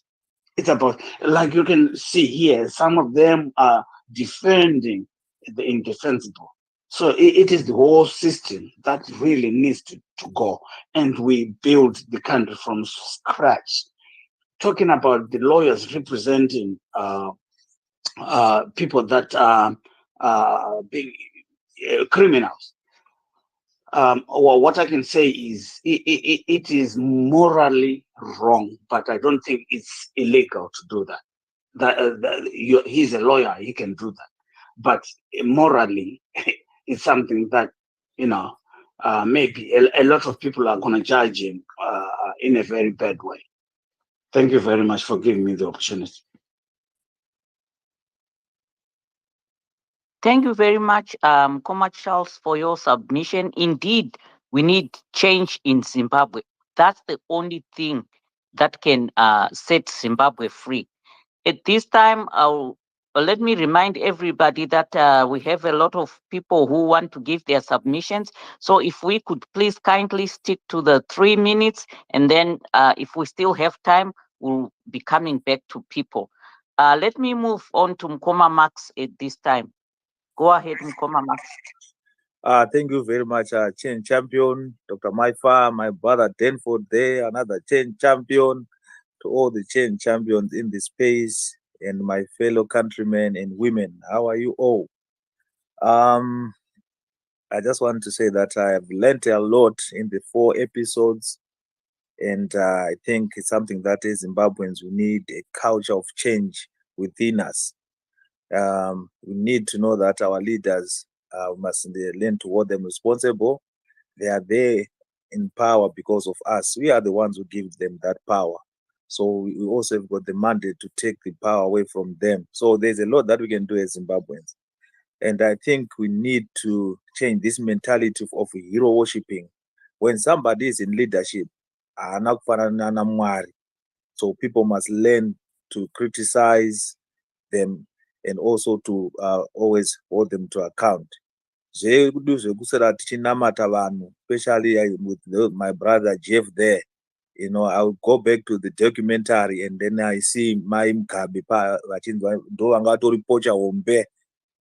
Zimbabwe. And then they were the same people who were saying Mugabe chete 10 provinces, nothing. And after those revelations, now they are saying again, ED, exonerate ED. It's very sad that now they want to talk bad about Mugabe. But at the moment, ED is doing the same thing that was being done by Mugabe. The wife is doing the same thing, Zaitwana Grace. But they don't see wrong with that. Jeff. So and I've never heard you chikakama, Jeff. It's a job to defend you come and you want to defend that. Right. So I think it's high time we just call a spade as Zimbabweans. When something is wrong, regardless. That one but open as with Triple C. When we see wrong things, we must say it is wrong. Not kuti tofana kungodefenda seculture yatiri kuona iyo kune vamwe vedu vanongodefenda because ndiri munhu weZANU-PF I just have to defend. Then I want to talk about sanctions. Vanotoziva masanctions kudarika ivo chaivo governor vacho. Governor vanoti hatina masanction kuRBZ. But they'll come and tell you that there are sanctions. They know better than the governor himself. They know better than Mutuli, the Minister of Finance. Vanotoziva kuvadarika. Vanoitokudza ivo mana maspace. And asi minister anenge achitaura zvimwe obuda achitaura zvimwe. Ndakazoona vamwe vosuweta pakazobuda Monica Mutsvango achitaura nyaya inenge iri opposite nezvaanotaura. So I don't know where this guy get this information from. And I don't know why they waste their time defending. Some of them havana zvavanazvo ipapo. They are just defending kuti maybe mangwana ndozoitawo saScott sakupwanya aigeza motikari akapesa nezvaakutonzi ndiye ava one of the gold king enyika, an individual. Ndasamboenda kuchikoro but tomorrow atova gold king. Kutodarika makambani mahombe atinoziva nda zvegold wana Rio Tinto. Now we have got individuals who are called gold kings in a country nevanhu vanotambura kudaro. It's very sad. And ndakarwadziwa singaiti. And I think it goes back to our constitution. I think the constitution pedu pane wrong imwe singaiti yatisiri kuona yekupa these first families mapowers ekuti vanokuita zvavanoda, mabhegi ava havasechwi, havaendi kana kukoti, doesn't answer to anyone, immunity yacho yakanyanya. So I think that constitution taiti the best hapana nezveconstitution paya, because it gives it creates one center of power, and that center of power is the president. He can do anything as long as president. You cannot do nothing, you cannot touch him. Now to the extent that even his kids vana vavo vakutopota vachinomiririra nyika unoona Belarus vachitotengesa land, kutopa zvavo land yenyika because of our constitution which allows them that immunity. So I think tine basa, and we've got lawyers vangovawo zvavo vana madhugu style akatawana mugari who don't have any ethics at all. What they only think about is just to fill their pockets. So I think we've got a problem as a country, and I think we need to change the whole system. Those criminals that are around Mugabe, vakatosiya mamwe. This one is now the criminal. They left the criminal pap. I think it is the no mafia hombe. You can even see kuti pakasungwa Macmillan when he went to court. He was the what? Diangarichi partner wacho pap. And people come here and defend. It's so sad. Thank you very much, Maifa and Denford, and I see is their champion. Thank you very much, guys. And I think we need just to continue to pray and also to make sure that we vote. And I think that is kwanisika. I know patai kuri asisu kumamisha kwembo yainzi mabicycle. That is bvira kuti iyo documentary yetu kwa nema local languages. Woendesa unoradza nokumushari ari mabicycle. I think that will also send the message there, because I heard Mpofu saying that those who vote for us in Guruwe, they didn't see the documentary. So they bank on that. They make sure that there's no information so that people don't get an informed decision when it comes to voting. So the best way for people not to make an informed decision is to deprive them of that information. So we need to make sure that tawana methods, how can we drive that message so that they know for themselves. It's not because it's not because upenyu hwako hwangoperera ipapo, but there's somebody up there, president who are mari dzenyu. Thank you very much, guys. Right, Maita Basa Mukuma Maxi, and it's very important what you have just said, that my power such anozowanda. I see what we have just realized is a situation where even if it is not provided within our constitutional frameworks, isusu vanhu ndisu tinozopedzera tangoti nyangu zvisina kunyorwa muconstitution chamu kana angoita president saizvozvo Mnangagwa akutoitwa hero worshipped. So it's very difficult. What I've just realized is we have got a number of requests that we have here, and the speakers on the podium there vakati wandei ngatiite pfungwa yekuti vanenge vachitaura ngati restricted nei nguva yekuti titaure saizvozvo kuitira kuti tipane nemukana wekutaura. But thank you very much to you Mukuma Max.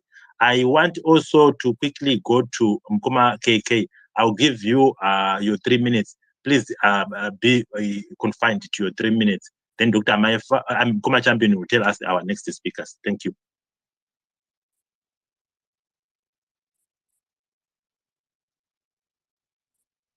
Mkoma KK, are you there? Thank you very much. Thank you very much, Mr. Denford. Ndukunzwa hangu message yehasha iri kuramba ichiita revolve around this gold mafia thing. But just to take a lighter moment so that perhaps we can bring some of the things that have happened prior the gold mafia thing into perspective, so that we don't lose sight of some of those things.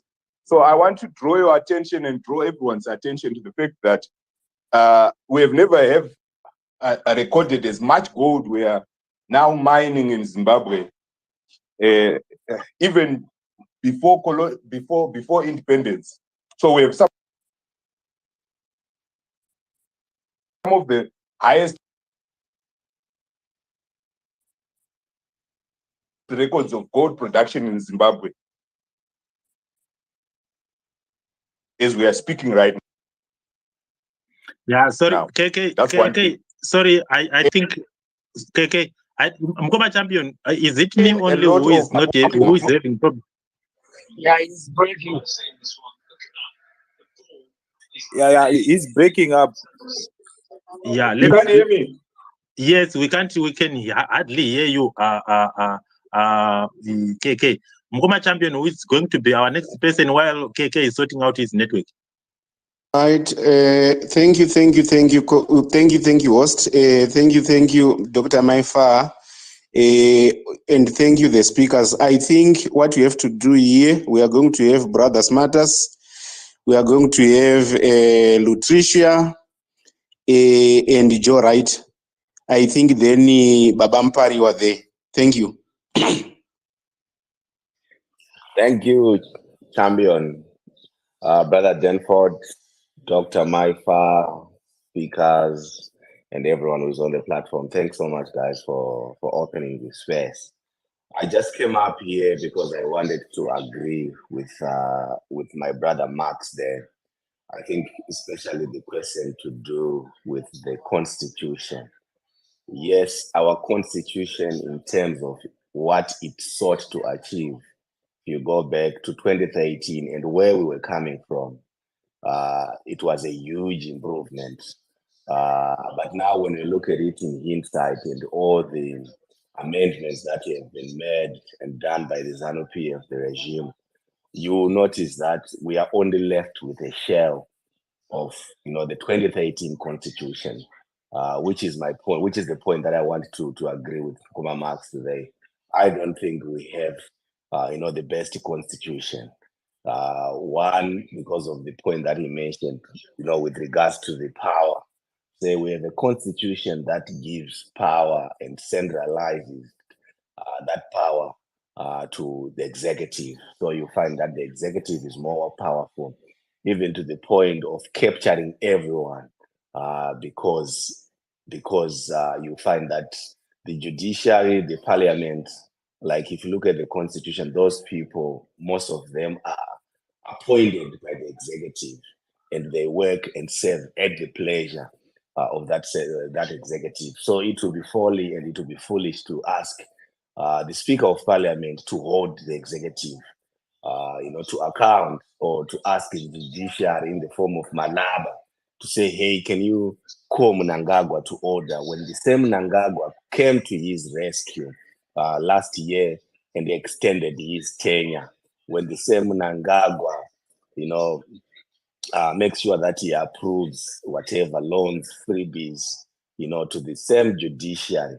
So in terms of the constitution, guys, I think we do have a problem.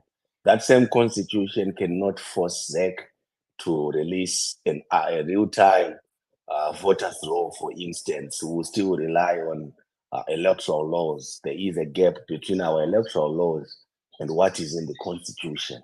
And that same constitution cannot force our local authorities, to adopt devolution, for instance. We still rely on an old Urban Council Act of 2016 that was heavily manipulated by ZANU-PF regime.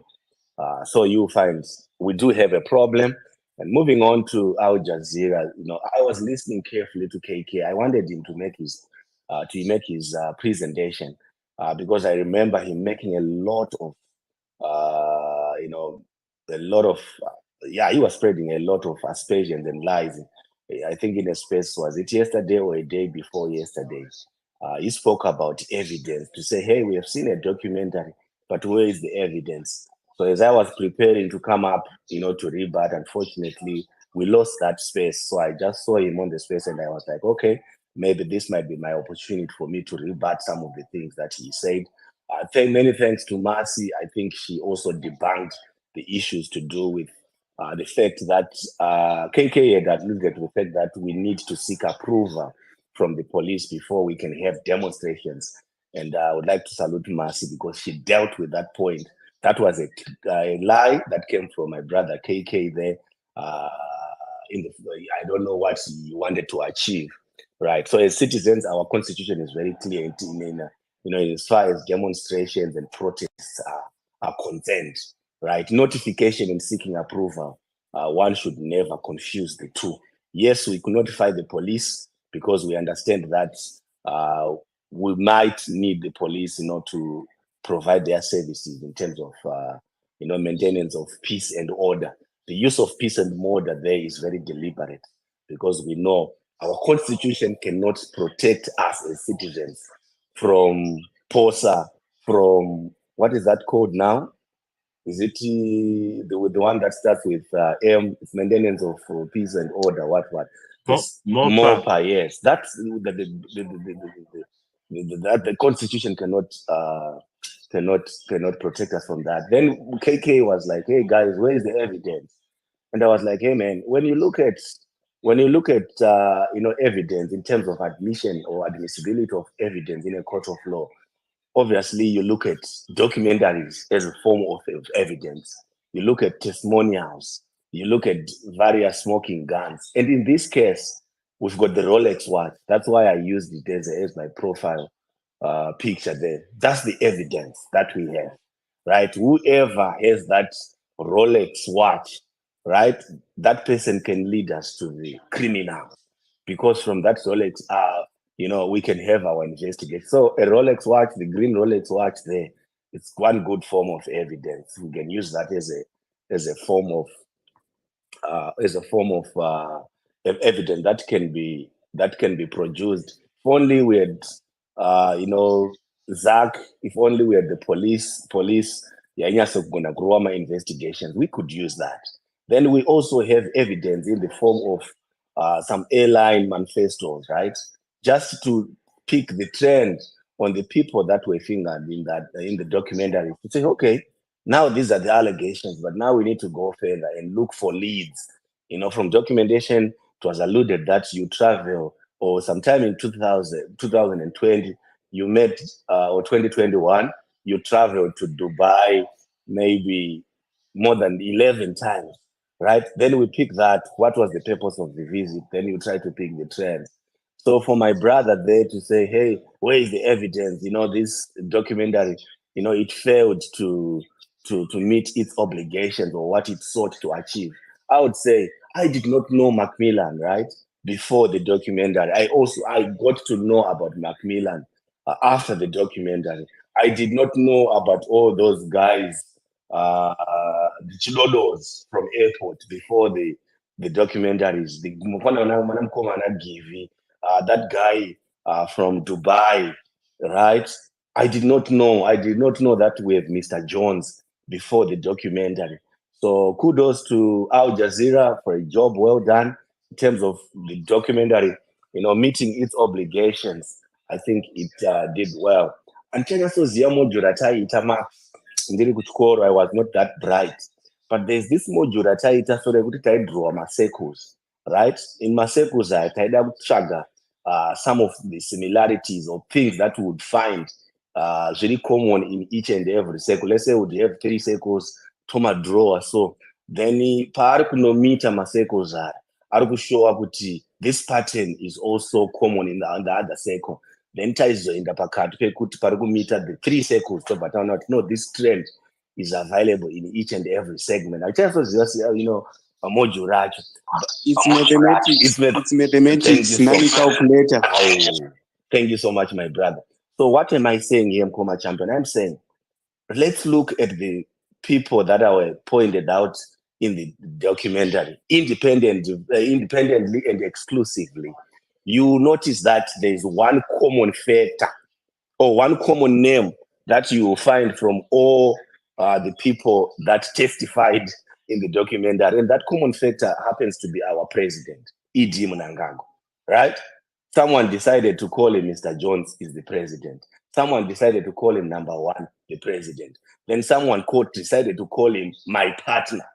And that person is still our president.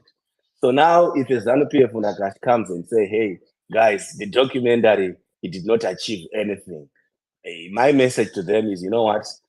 We are not very foolish.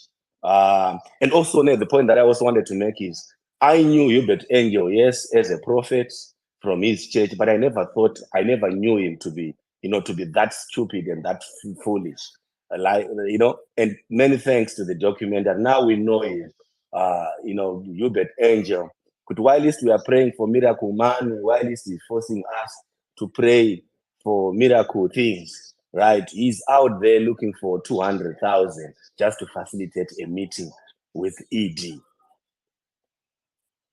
So here we are as citizens. What is it that we need to do? I think Dr. Maifa was like, hey, we can talk about these problems. We can discuss these problems.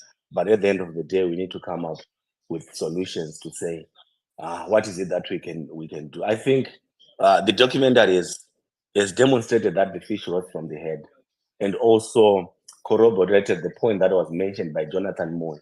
Say ZANU-PF, I don't know if it was Jonathan Moore, said these guys, they were never going to seek change that was going to force them to lose power, right? So that's what the documentary is about. So if there's only thing or our only hope as citizens is to vote for change, we need change in Zimbabwe. And from that change, that's when I think we'll start to see the culprits, the people that were mentioned, brought to book, and also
gonna give me another chance to rebut some of the things my other brothers were saying?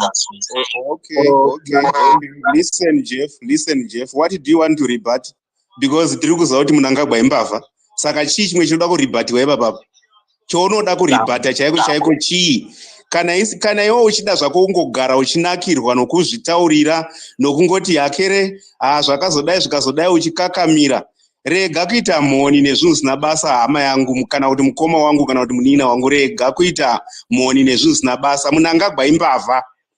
Kana iwe usingagutsikani, wazvinzwa, kana usingagutsikani, togona futi kuenda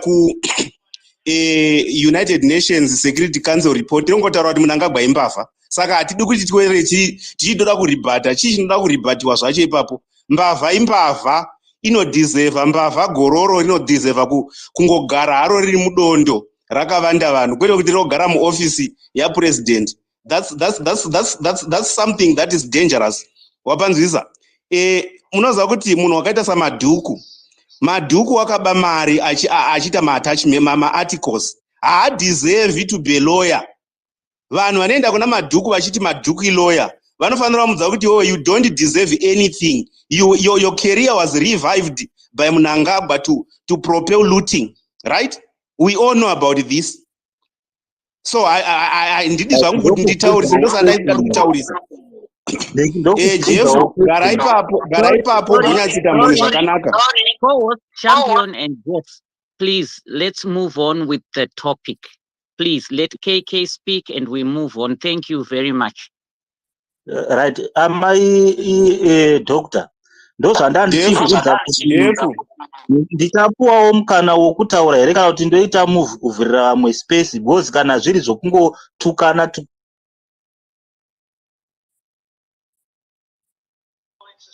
Thank you, guys. KK, you have to go through. I just want to say this. I have removed Jeff because he doesn't want to listen. Thank you.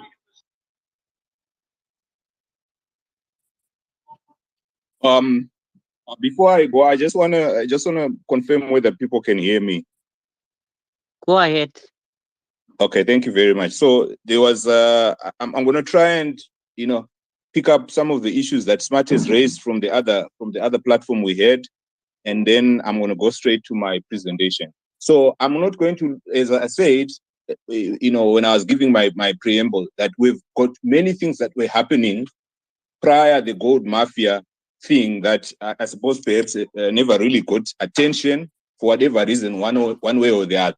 But I also draw from the fact that actually before the gold mafia thing, our gold production had gone up astronomically to levels never achieved in the history of our country before, and that includes prior independence.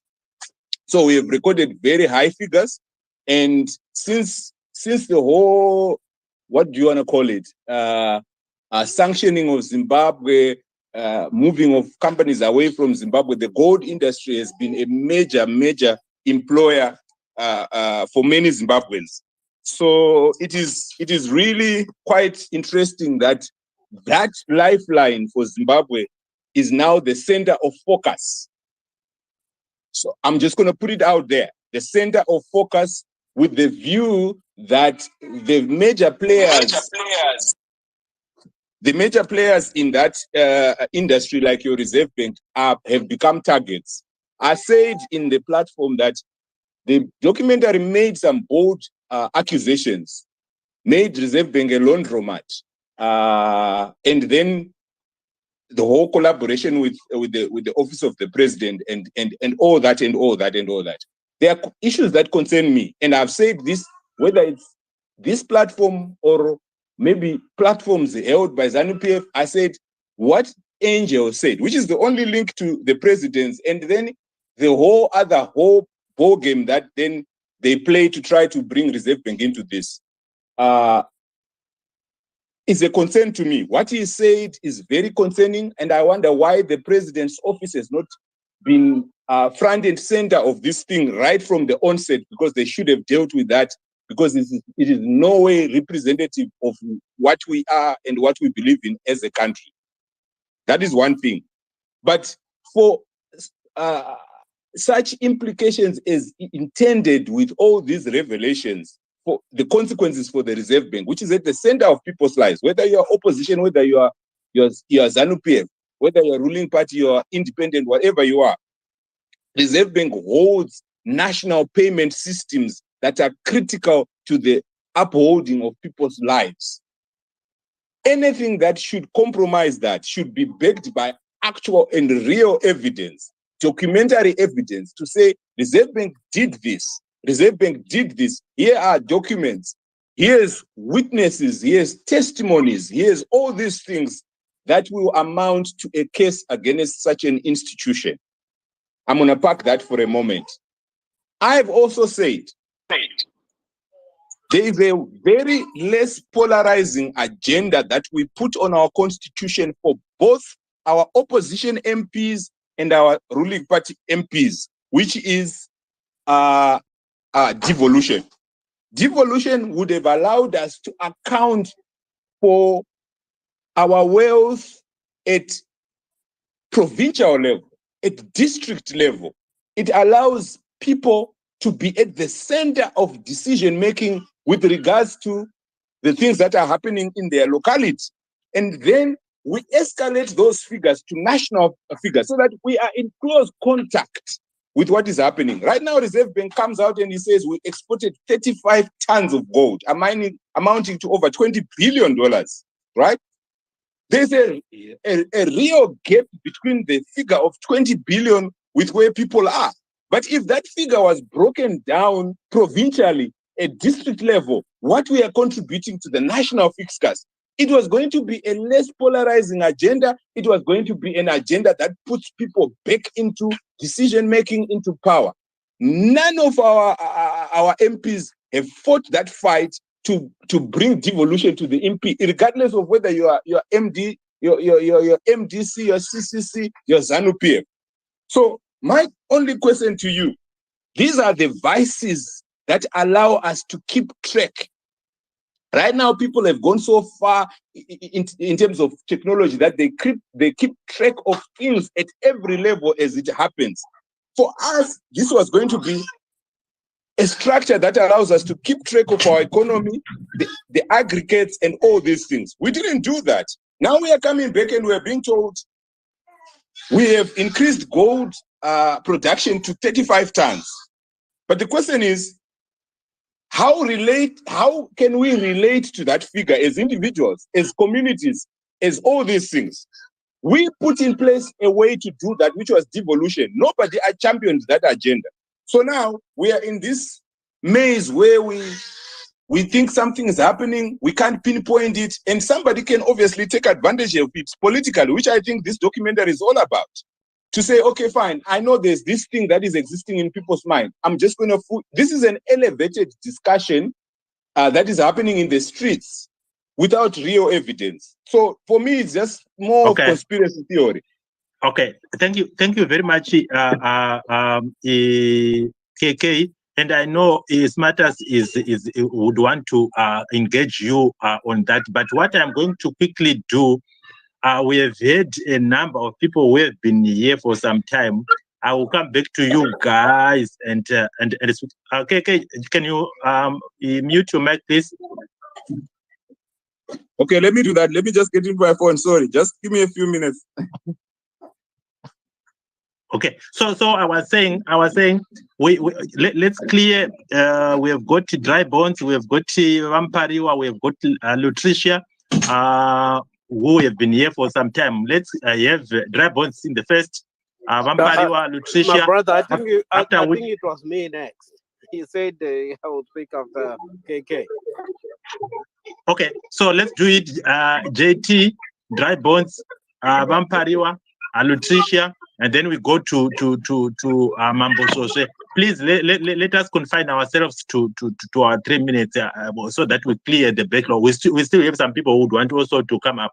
Thank you. So my 3 minutes, I will have 2 minutes. But my 1 minute, I wanted to ask you Smarters, because I've never seen you raise your hand. If you are itching to, is there anything that I can give you my 1 minute that you want to rebut there before you forget anything?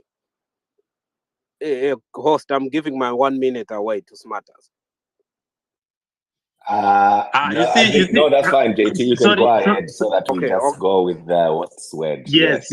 Okay, Yeah. my We brother. just want You have your to turn, clear but the whole well, system. I Thank was you. just considering you because you're raising your hand there. Because I know you have issues. But anyway, I wanted. Oh, sorry, guys. My mic just yeah. Okay, go on. Did you want to speak, or I can go on? You're the co-host.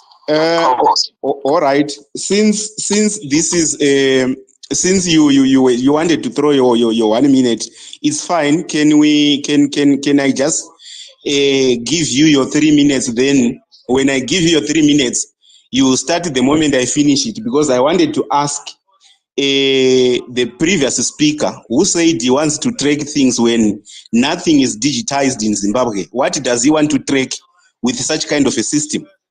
Is that guy really realistic, or he just wanted to throw things away so that by the end of the day he gets his bonus of trying to disrupt people here?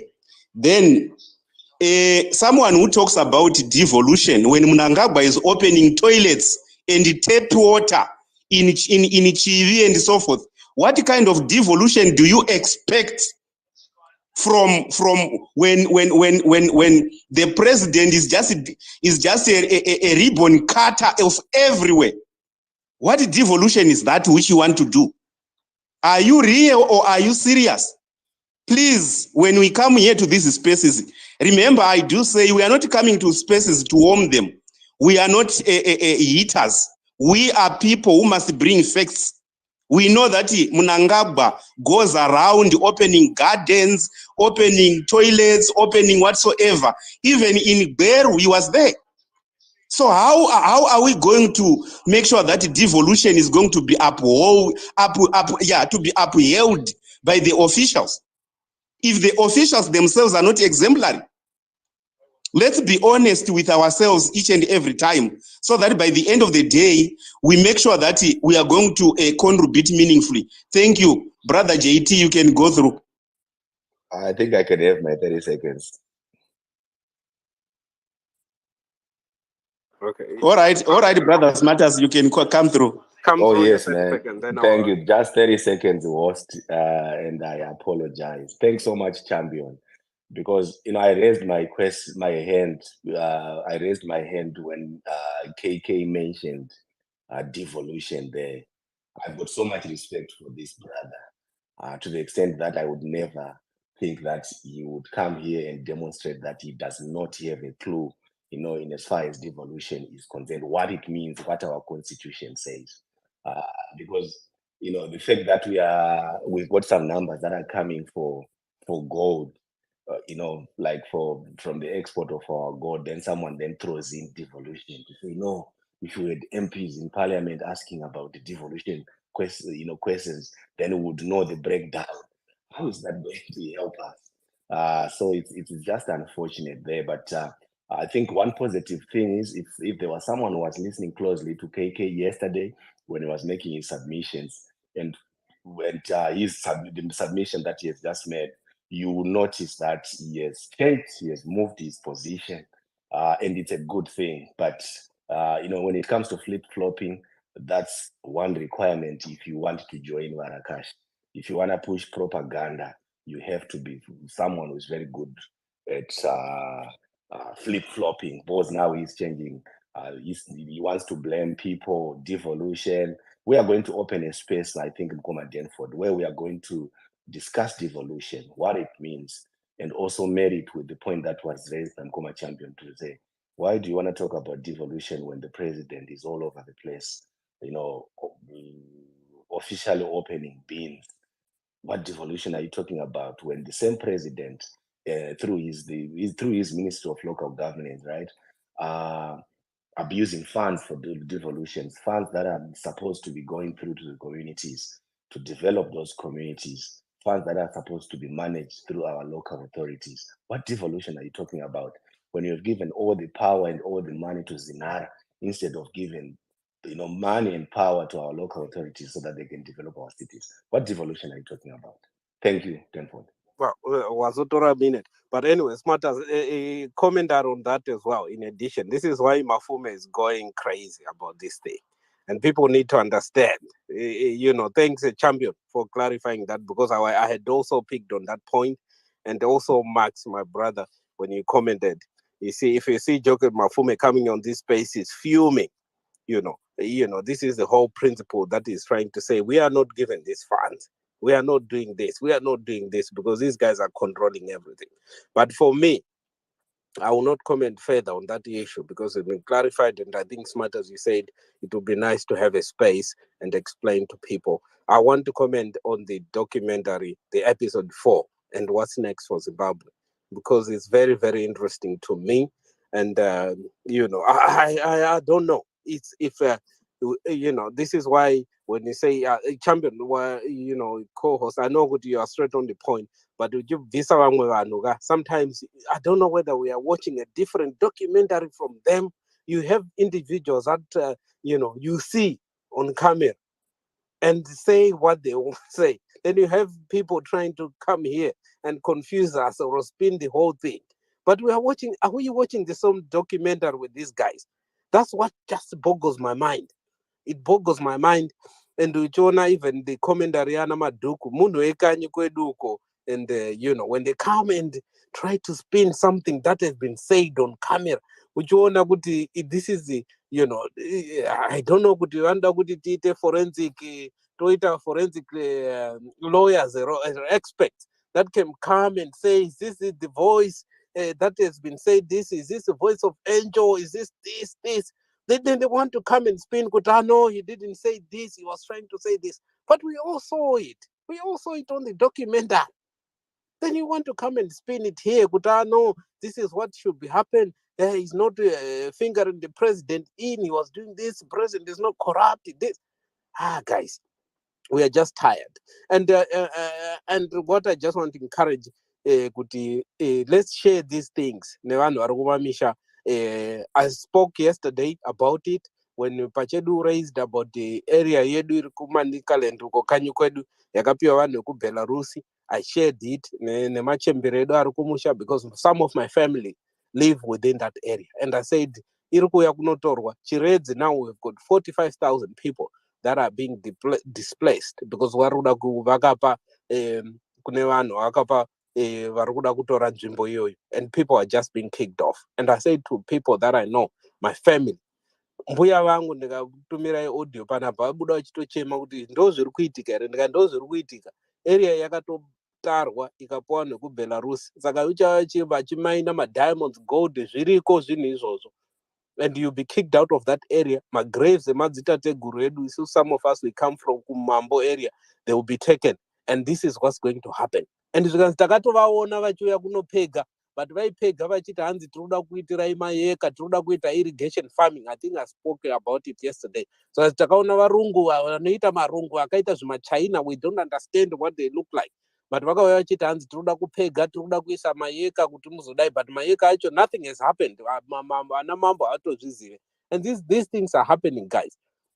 So they were crying, but they started to mobilize. So that's munhu yatengesa nyika hatichadi vanouya vachitibhula kunoko vachidi, but we don't want. We want, and they will know where to put the axe. And this is what we always tell them. Chizivai pekuti muise because nyika yatengeswa mazvona, tazviona.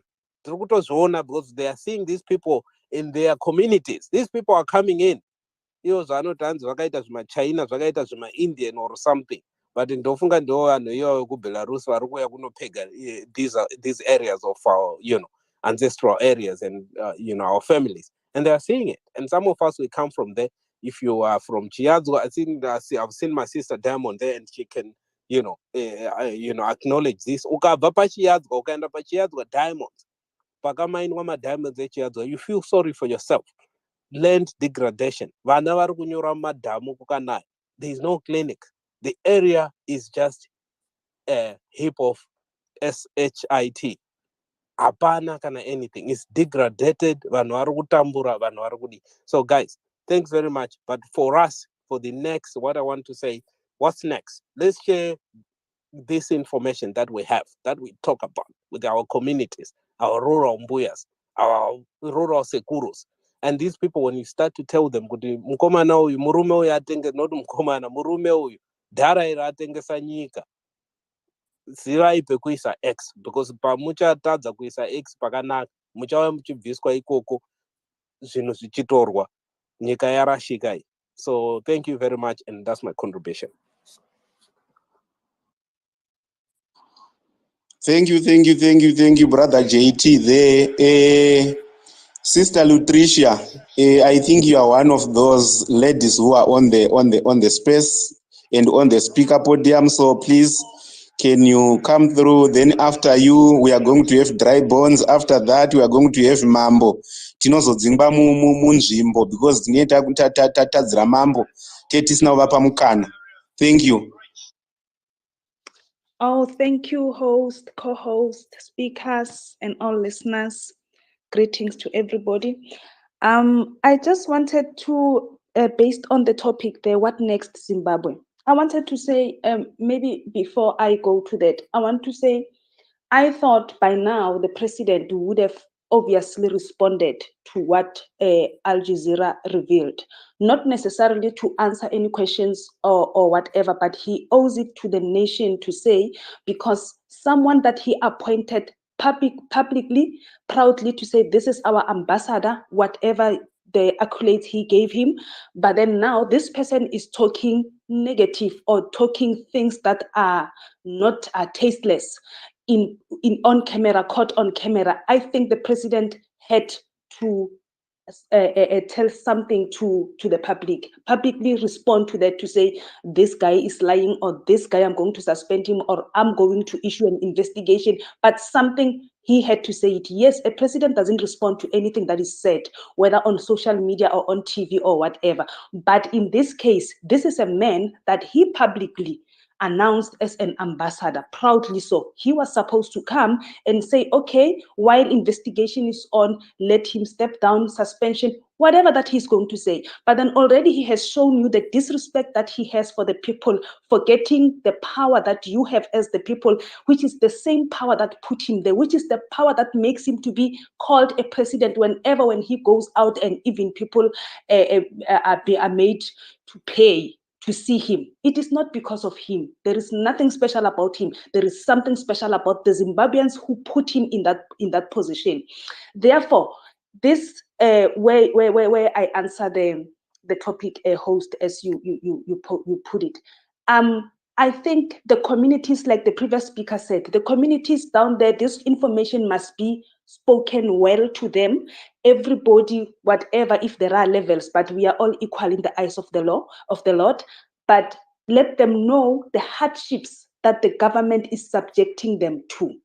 Let them know that even if they say they do not want to march because of the history that they have, because of the fear that ZANU-PF instilled into the communities, that they are scared to march and to confront the hardships that the government is giving them, then show them that there is an indirect violence that the government is giving you. What is that? The poverty that they subject them to, the shortage of medication that they subject them to. And I feel that actually the government must be liable for all the people who died because of illnesses due to shortage of medication or whatever, or medical attention, those who succumbed to their injuries in accidents and everything.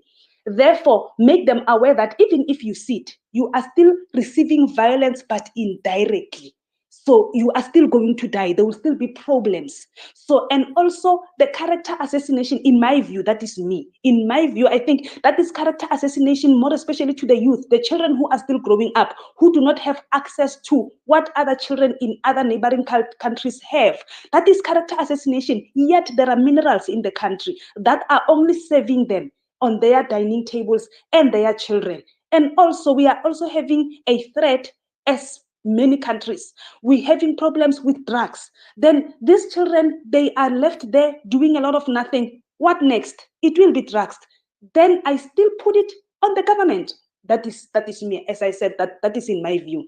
Therefore, again, moving forward, after making the communities aware, strengthen your youth structures. Youth is very good. You speak to a child, you spoke to the mother, you spoke to the grandmother, you spoke to the aunt, you know, and if you reach the mother's network, then I'll be with my friend, I'll be telling her, I'll be with this one saying, oh no, my son said this one will be saying, my daughter said this. Then you start, automatically they will start mobilizing. And in my view, I think, as the other speaker, I think it was one of the first speakers who said the constitution needs to be changed and everything. I fully agree with that. But then what is the first thing? ZANU-PF must go down, and it's only the people who can take them down. And fearing the police to shoot you, it still doesn't help, because the lives of the Zimbabweans are being butchered indirectly so. So fearing the bullets and everything, because then the question is, oh, so there is money to buy live ammunition, but there's no money to buy injections and pay whatever that must be paid, that must be serviced in hospitals, and pay the books and the whatever, improving the education of the people. But live ammunition is there. I mean, honestly, those are the things that must make the Zimbabweans to stand up and say, you know what, green or blue, we are standing up. We want to know a peaceful march. We want to know what is happening. Unless if maybe we are saying we trust the electoral committee, because I heard some in some spaces talking about elections and all that. Therefore, then we can mobilize and say, people register to vote, encourage people to vote, and then we go and vote them out totally. But if we can't trust it, then there is a problem. If we wait for elections, there will still be a big problem, because ZANU-PF will still be sitting there, and knowing that the courts and everything that are captured, then there's a problem. And should you be able to remove ZANU-PF, obviously the next leading party will be shaken, will know that the people will move me if I don't do right. And therefore the constitution, as I said, the other speaker said that it needs to be changed, then it will be changed if another party moves in. Therefore, those thieves that have stolen before, they will be prosecuted. There will be some who will get away with murder, but there will be those who will be prosecuted, because now no one is captured. And the opposition parties will be able to question the leading party at that time. Let there be that freedom. Let there be, remove the party that is instilling fear, operating in fear. Once there is fear, then there is a problem. These people, the power is still in the people, dark or blue, they can be removed. But it all depends if the information is cascaded down and people go to the ground and expect that now we are confronting a problem, and yes, things might turn south, but then you must know that the world will be watching. Al Jazeera, as much as the world watched it, the world will be watching. Actually, the world is waiting to hear what Zimbabweans are going to do. And do you think the world will keep quiet, seeing police killing people, butchering them, more especially based on that information? What is going to be the justification of the president to say, why did I say, call the army to come and kill the people? Because they saw what they saw. And somehow he is implicated and he did not say anything. So I don't know. That is my submission for now as a answer to. Thank you, Cecilia Tricia there. I think that's powerful. Let's go to dry box and mambo, because tinozodzingirirwa muraini takona kupa mambo zvirigo zvavo. Thank you guys. Sorry, Mkoma champion. Just one word before Dry Bond speaks. Dr. Maifa, are you there? Yes, host. And is the Baba Mpariwa close by? Yeah, he is. I saw. I think he has got problems with his network. Dry Bonds, you would excuse me, so that we will give him a chance to quickly speak. Since I understand he has got some commitments, let him speak, and then we'll go to Dry Bonds. Thank you.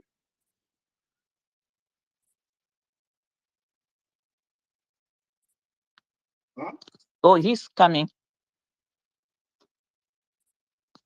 Oh, hello. Thank you very much for the opportunity to speak. It's always a pleasure to be on the space, and the topic at hand is one that is very much at the heart of every Zimbabwean. And I just have just one issue that I would want to dwell on. The Al Jazeera documentary series, basically what as Zimbabweans we should be doing is not to be discussing the technicalities of the documentary itself. Sorry, Baba, can you excuse me for a second? Sorry. Denford, can you delete that message at the bottom of the messages on this space, please? We don't need that on here. Thank you. Oh, okay. Okay. Can I go on? Yes, you can go ahead. Sorry for interrupting you. Oh, thank you.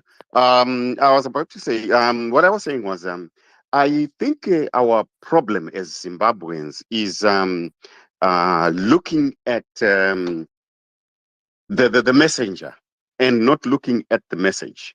We have known everything that came out in the documentary.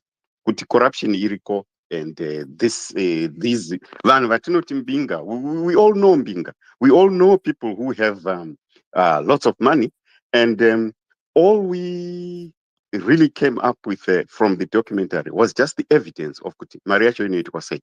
I for one will be very clear about it, Kuti. This belief yekuti izvo vanhu tinomuka unoenda unonamata uchitsanya uchidini uchiwana miracle money uchitarisira kuvafundisi vanhu vakuru vana Makandiwa nana Angel.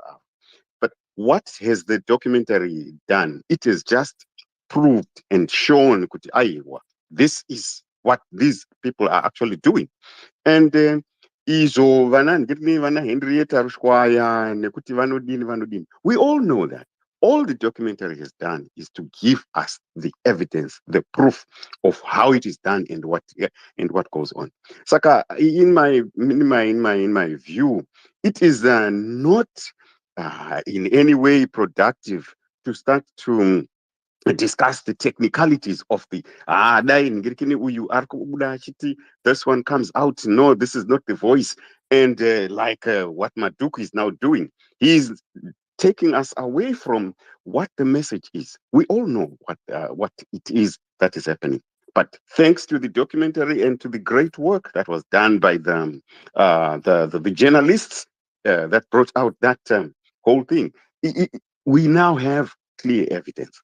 Now, going forward, I believe where we have a problem is this documentary. I will be honest with you, I speak to people, I've talked to people who have pointed out, the truth is, kune vanhu who don't even know what we are talking about in Zimbabwe. They don't even understand kana uchitaura kuti Al Jazeera, hakuna Jazeera. The message has not been brought down to the people who really matter. And it is there where we should be getting the message to. Positive ways of doing this. How do we do that? I think, for one thing, I was very, very, very impressed when the first segment came out, and it was immediately translated into Shona. Now, unfortunately, that translation did not go very far. I don't think it went as far as it could have gone. I did not see the Ndebele translation of that and any other languages.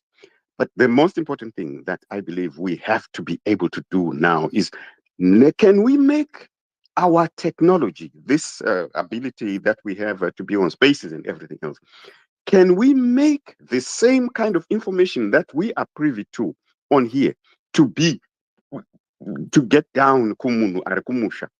To be honest, ZANU-PF will always do the same thing that they've always done, and we know they are going to keep doing it.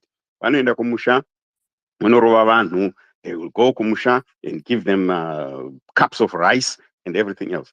But the fact of the matter is, if we are to be realistic, some of those tactics will work. The way they will deal with the chiefs, muraina omugari kana mukasawirirana na Sabuk, in Sabuk ari ZANU-PF, and that is the reality. So can we come out with one way of getting these messages across kuvanhu vari kumusha? And one way of doing this is, instead of kuti tingogara tingotaura ngatiendesei mamessage kumusha, ngatiendesei kumusha, how many of us have talked to our own madzibaba, madzisekuru, madzikoma ari kumusha, who we send money to, just to really come out in the open? Baba, zvamuri kuita zvekusapota ZANU izvi bodo, mukaramba muchisapota ZANU, Aiwa, ine handichakupi ini tirikeni mari. That is a very hard decision to take, but that is the nature of the struggle where we are. We cannot be talking about but can we come down and be realistic about our position and what we can practically do? And these practical things, that is what matters. Every time we get on spaces, we get on WhatsApp, and we're saying, I believe we have to come to an end. That has to come to an end. And we really have to come down and look at it. Inipandiri, what can I practically do?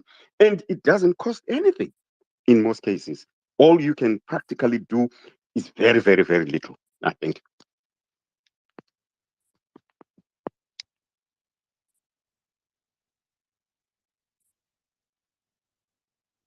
Thank you so much. Let's go to Dry Bones. Thank you, champion. How come I'm hearing myself here? Hello? Right. I'm saying, Zimbabweans, we are not angry yet if we are still saying we'll wait for elections, then we'll see the outcome of elections, like what the previous speaker said, Sisla Trisha. We are not angry yet. We are not Zimbabwean yet if we are saying we are standing as political parties, ZANU-PF defending, then Triple C has to attack or MTC has to attack. This is a matter of being Zimbabwean. As Zimbabweans, whether you are ZANU-PF or you are MTC, you are Ndandendindundu, like what someone used to say before he died, let's stand up and say, in Zimbabwe, this cannot be done. You cannot have people who clearly pronounce that they have dirty money that they want to come and wash using our country, with the highest office in the country, in the land, being involved. The first lady is being called. The biggest ambassador in the land is involved. He is the one who is actually setting up and running these deals. And our country is being used to clean dirty money. Then we come on Twitter, someone wants to ask us about the evidence. What evidence? What more evidence do you want? From the onset, those guys came in and said, we've got dirty money that we want to wash. From there, we've got videos of people, that airport guy, the head of security guy from the airport, telling us how even Grace Mugabe used to smuggle ivory and minerals. Now how the first family is doing it. What more evidence do you want? Do you want Mnangagwa to come on his own, telling you that, yes, I've smuggled 500 tons of gold? Will that ever happen? We are not angry yet, guys. Let's mobilize. Let's mobilize. Let's go to the rural areas. We all come from rural areas. Let's meet our peers, those that we grew up with. Let's group up as the children of that area and say, this is our area. We want Zimbabwe back. We don't want to hear about ZANU-PF here. We don't want to hear about these thieves. Let's teach our elders about what is happening where we are, what we know. Let them know what is happening around the country. Let them vote wisely. If it means grouping and we go and meet our chief in the area, we have that right to do. I mean, we have the right to do that. So we are not angry. We even have the guys like Passion Java standing up and saying, Saka gold racho radio and derako ere saka muchaita say. The audacity of it. No one is even calling that boy to order to say, you can't say that. People are angry, Zimbabweans are agitated. The mood is not of jokes and drama. Even the highest office is not even reprimanding that boy. They're still out there harvesting our gold, doing whatever they want. It's very painful. You come on Twitter, someone tells you about devolution. He says devolution is in the constitution. No MP has ever pushed for it. If it's in the constitution, why must an MP push for it? Why can't it just be implemented by the head of state? He cannot implement devolution. He's looting. Go to Wang. He's looting coal using Chinese. He cannot do devolution because now it means people in Wang have to, own their coal. People in Chiazo have to own their diamonds. He wants to own everything. He can never implement devolution. So please, I say we are not angry enough. The way I'm so angry, I can't even speak out. We are not angry enough. Some of us are ready to say, let's take action. Elections are too far. This thing is burning in our hearts. It's killing us every day. We go to each and every country that you go to, as Zimbabwean is no longer wanted there. Why? Because we're failing to face our own situation back home. No, let's mobilize. Let's mobilize and stand up. And if it means us dying and Mnangagwa alone and his passion Java and Hubert Angel remaining, let them remain. The three of them have Zimbabwe for the three of them. Let us all be ready to die. So yeah, that's my submission. I thank you for the space. Right. Thank you very much, Mkoma Dry Bones, and apologies for having stayed so long without having spoken. But going to Mambo Soswe. Before you speak, Mambo Soswe, yesterday I was on Dr. Ashikosi space where we were talking about whether the number one King Lord to Kingpin to resign or to wait for the election. And there was this other argument that was brought about by this other person who was submitting to say, you guys are talking about encouraging people to register to vote in mass so that the change can be effected. He actually highlighted that I remember Chambi came in and said, even if you go in your numbers, but if you do not have the voters roll, it is going to be a futile exercise. And someone also highlighted that the issue of the voters roll is being corrected, and they gave an example of President Chamisa going to the Southern African Development Community to discuss about this. When I was listening to the chairperson of SADC Electoral Advisor, this Judge Ashamini, being asked by this other journalist from Zimbabwe, saying that, but we have had a number of occasions in Zimbabwe's elections where Zimbabwe government is not adhering to the stipulated principles of how elections should be conducted in SADC. When are you going to really say enough is enough in Zimbabwe? Judge Dlamini actually highlighted that we are still going to continue to persuade ZANU-PF to actually change how things are supposed to be done. So coming to you, Mambo Soswe, when the local Zimbabwe are not adhering to people who would want to have the electoral, the voters roll, and when we are going to the regional body SADC, still saying that we are still going to be persuading ZANU-PF, are we not fighting a losing battle when we really know that ZANU-PF is not going to be acceding to both to actually SADC giving us the voters roll? Go ahead, Mambo Soswe. Thank you, Koma Jenford, Dr. Amai, Koma Champion, and all the champions here. Thank you for continuing to champion the struggle, by doing everything that you can, including just coming here and being part of these spaces and being made angry by Warakashi and everyone who will be speaking here. It helps. If we are all angry, if we all get angry, I know we'll all be made to get angry into some kind of action. And Koma Jenford, to answer your question very briefly, because I really wanted to focus on the action points, what we need to do after seeing the 4 episodes. Of course, now I'm angry because of what other people here were saying. And ndandagara ndakashatirwa kare nekuti Chelsea yabva mukudyiwa izvozvi, and then you come here, you hear Murakashi saying something, but the long and short answer of what you are saying about what the people are saying, that we don't have the voters roll, we're not fighting for the voters roll. It's not true that we are not fighting for the voters roll. We are doing everything that we can. Our elections department has gone, he has had meetings with ZEC, he has written letters, countless letters to ZEC. The efforts are being put. The party itself has discussed the electoral reforms in Parliament, and a document has also been submitted not only to ZEC but also to Parliament. And all those electoral reforms, they speak about the voters' roll. They speak about the reforms that need to be done before a free and fair election can be done.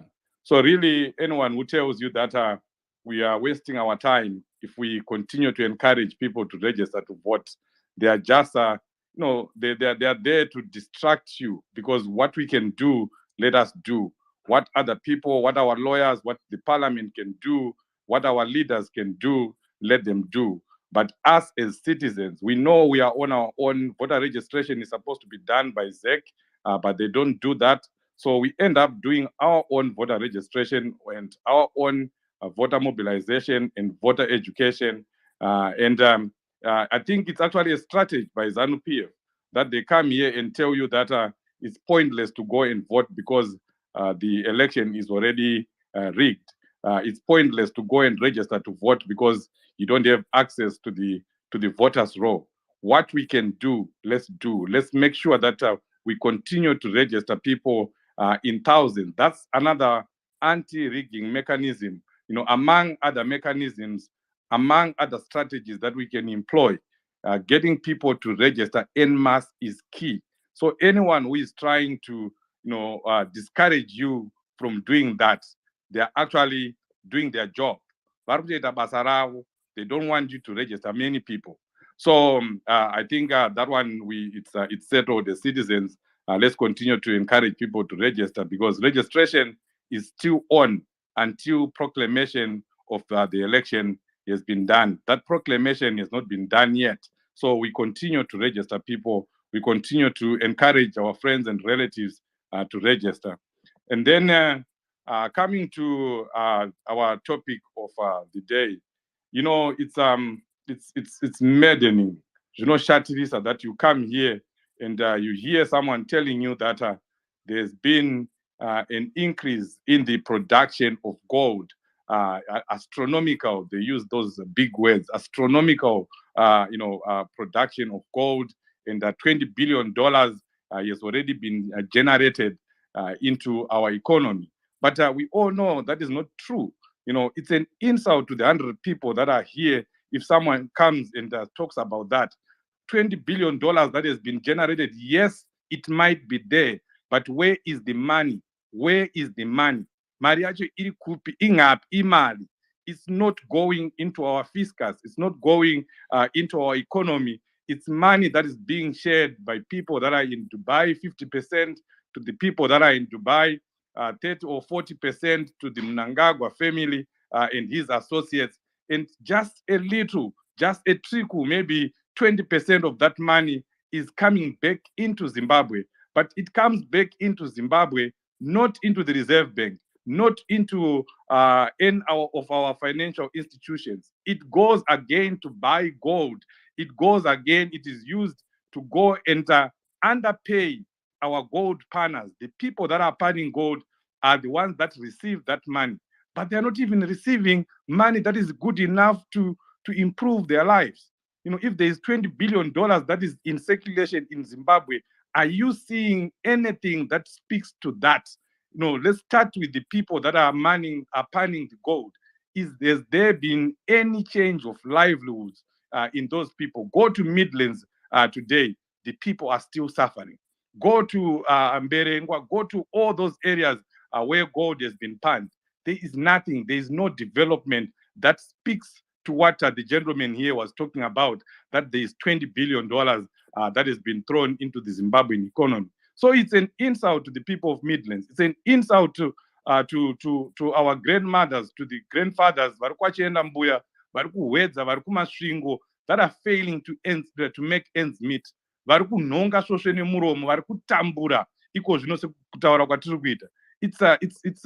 an insult.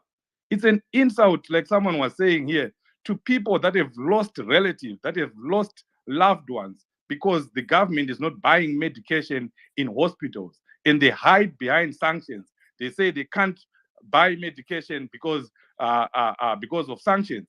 Yet someone has the audacity to come here and say we have $20 billion that has been generated. $20 billion is a lot of money.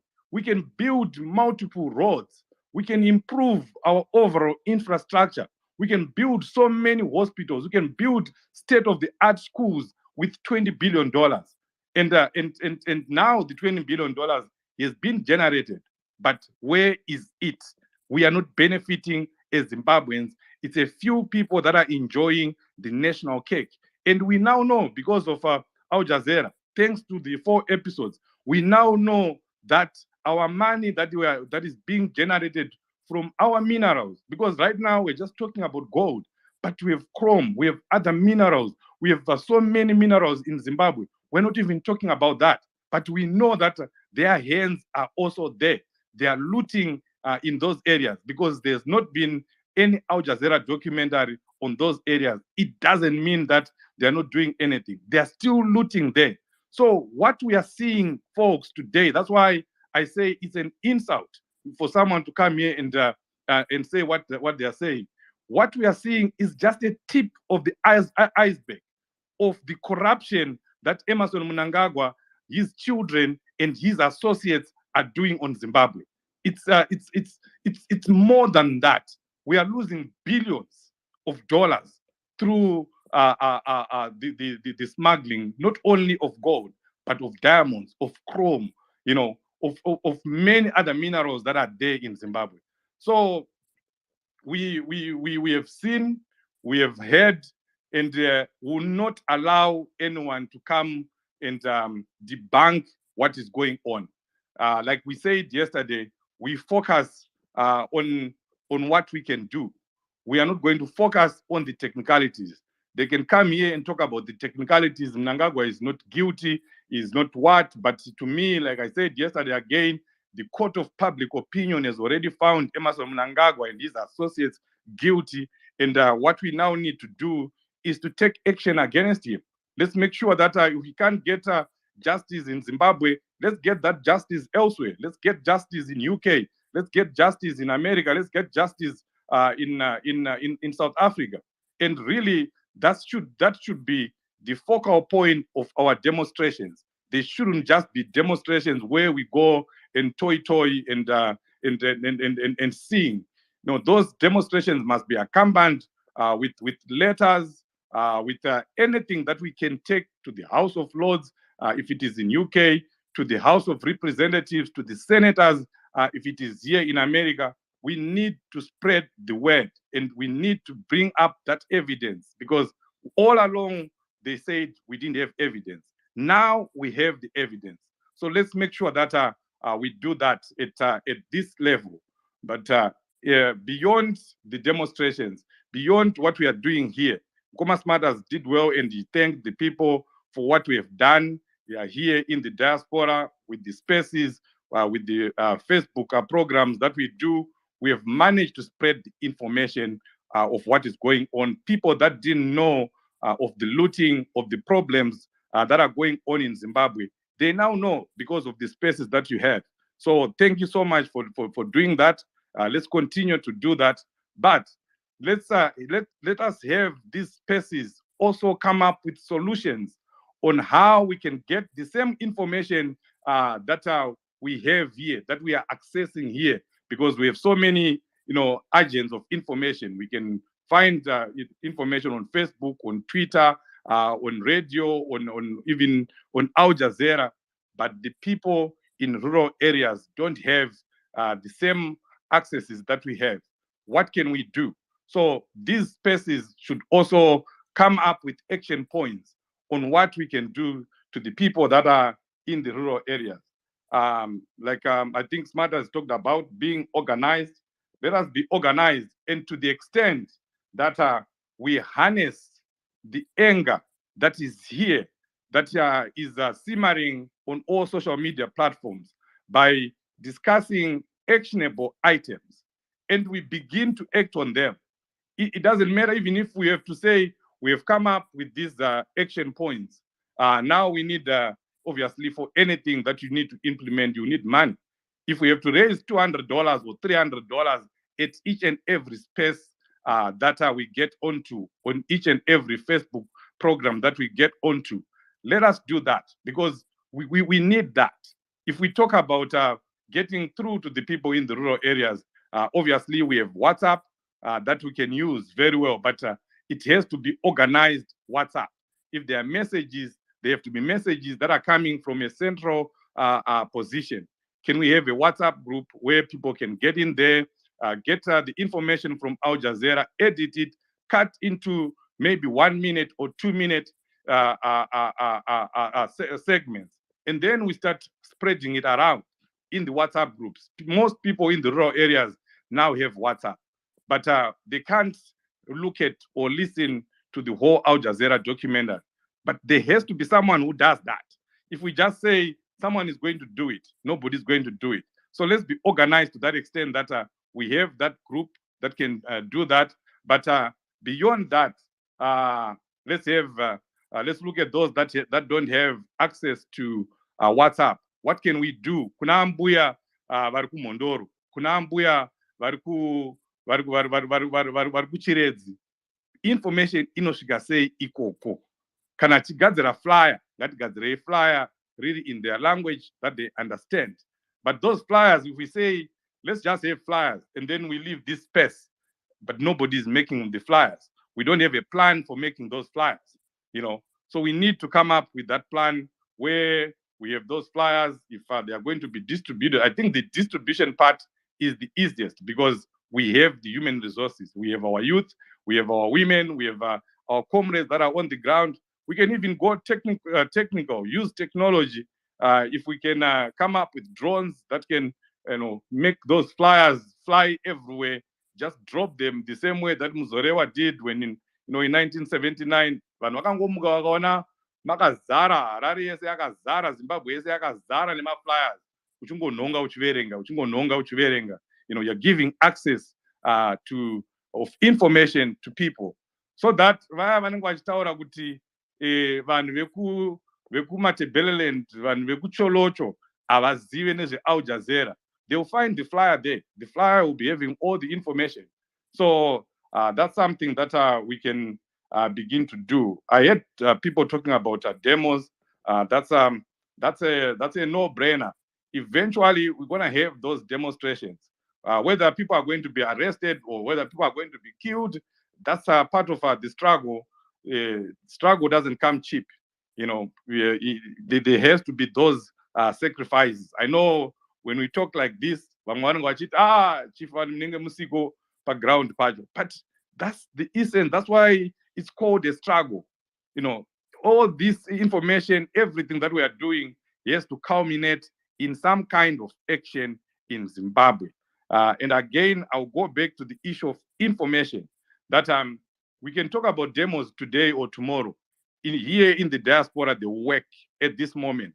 But right now, if you talk about a demo in Harare, it will not work. We need to do a lot of work. For any demo to be successful, there has to be a lot of mobilization, door-to-door campaigns, people talking to people. These flyers also come in hand because you want to give people information first. They need to understand the issues. They need to understand why they have to go in the streets. They need to understand why they're sacrificing their lives. And you can only do that through flyers because now we don't have radio, we don't have TV, we don't have control over the print media. We only have our social media, our WhatsApp, and our Change Radio that is seriously underfunded. It's trying to survive on $500 a month.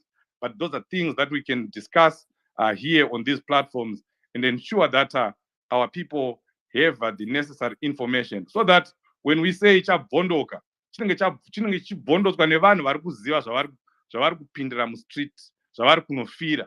So it's going to be crucial. It's an information war. We need to be very serious about information. So if we are going to do spaces, programs on social media, let's make sure we raise money for those flyers. We raise money, that will give us something to extend to the people that are in the rural areas, so that we do something about this situation. And as I finish, not doing anything is not a choice. Not doing anything is not an option. I know people will say we are already doing something, but the key word is more. We need to do more than we are doing already. We are left with 4 months to an election. If we are going to go into this election the way we are, then it means we're not doing as much as we should. We need to double up our actions. If we're donating $100 or $200 a month in the past 3-4 years, in the past 3-4 years, right now you need to be prepared to double that up, no, so that we just do more as a nation, so that when it comes to 2023, the elections come and go, whatever comes out of there, we'll be able to say we did our best and we have done well as diaspora. But all the good work that we have done in the past 4 years will go to waste if we don't begin to double up right now in our efforts. And I know we can do that. Thank you very much, host and co-host and everyone here. Thank you, Mambo Sose there. I just want you to make sure that we, by the end of this week or by the end of another week, we must have a drone, because once we have got a drone and everything can be done, then it's fine. I think we can do that through mobilizing ourselves. And people are prepared. We need to make the flyers and have money to hire those drones if we have to do that. Flyers are costing $90 to make 10,000 flyers. So we need hundreds of thousands of them. So those are things that we can talk about. Thank you. Thank you so much. I think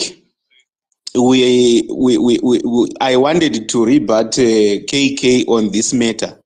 He is talking about 20 billion when a budget of a country is 4 billion. Munozwa soka vamwe vanhu handizvi kuti njere dzavo dzakaiswa zvitanda here mumusoro zvokuti unongosvika wakungovhoromoka uchingotaura kuti aiwa tine 20 billion. Some years ago, maybe it was last year, have you heard someone saying, oh, you know what, we have got 3 billion in reserves? Nasi, the dollar is the Zimbabwean dollar is like a plastic or like a paper, like a tissue. Where are those reserves to support that currency? There is nothing. And you hear someone speaking and you just say, oh, he is still believing in that era, or the Stone Age era, or beyond the Stone Age era, where people were called their instrumental vicali. That's where he is belonging to. Because how can you come up with 20 billion when a country has got a budget of 4 billion? Seriously? I don't really know what happens with other people's minds. Maybe pakaiswa masvosve kana nhema dziya dzatanga masvosve anenge achifamba mumusoro kuti munhu ataure nhema akutotaura kuti this is astronomical which way? Who doesn't know that in a country where there is money laundering there is distortion of records? Who doesn't know that?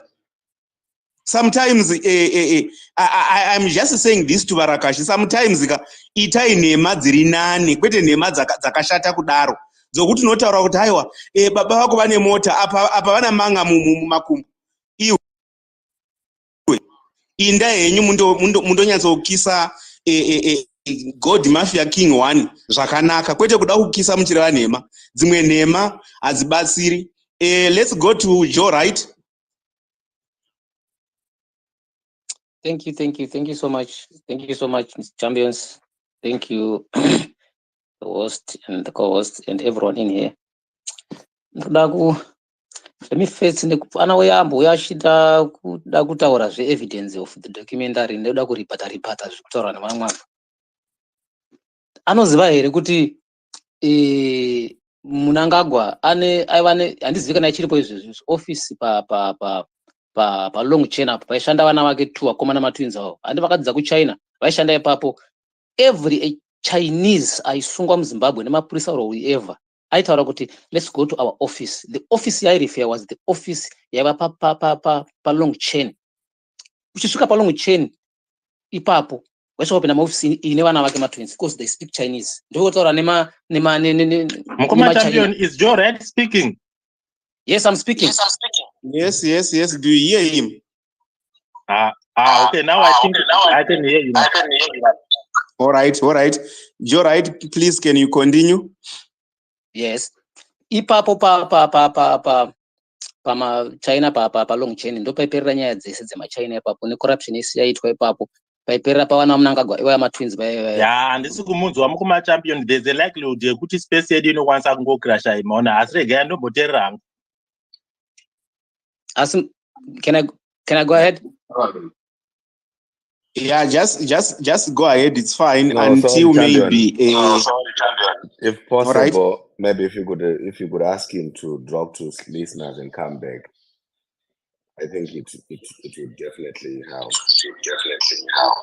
All right. It's fine. Joe Wright, can you please drop to listeners, then come back? Then I think maybe it will be better. Okay, fine.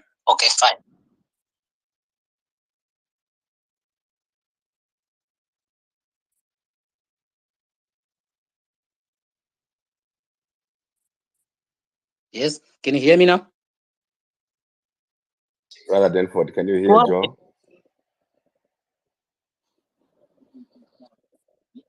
No, Mkoma Smarters, I can't hear. And I can hear you, I can hear Mkoma Champion, but him, I can't hear. Maybe it's a problem with him only, but you guys, I can hear you. All right, it's fine. He will come back. While we were waiting, what about there's a guy called Tafi KU? Can you come through?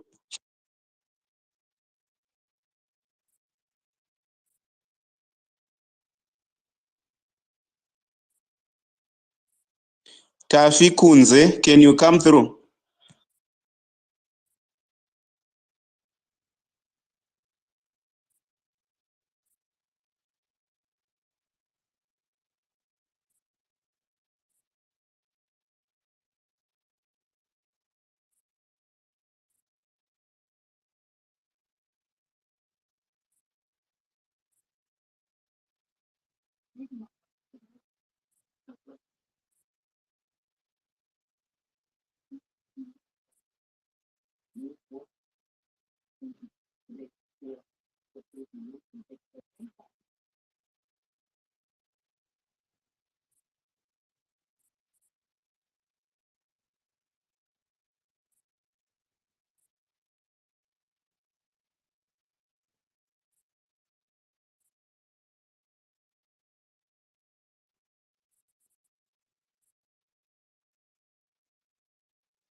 Golden, can you come through? Let me just say this.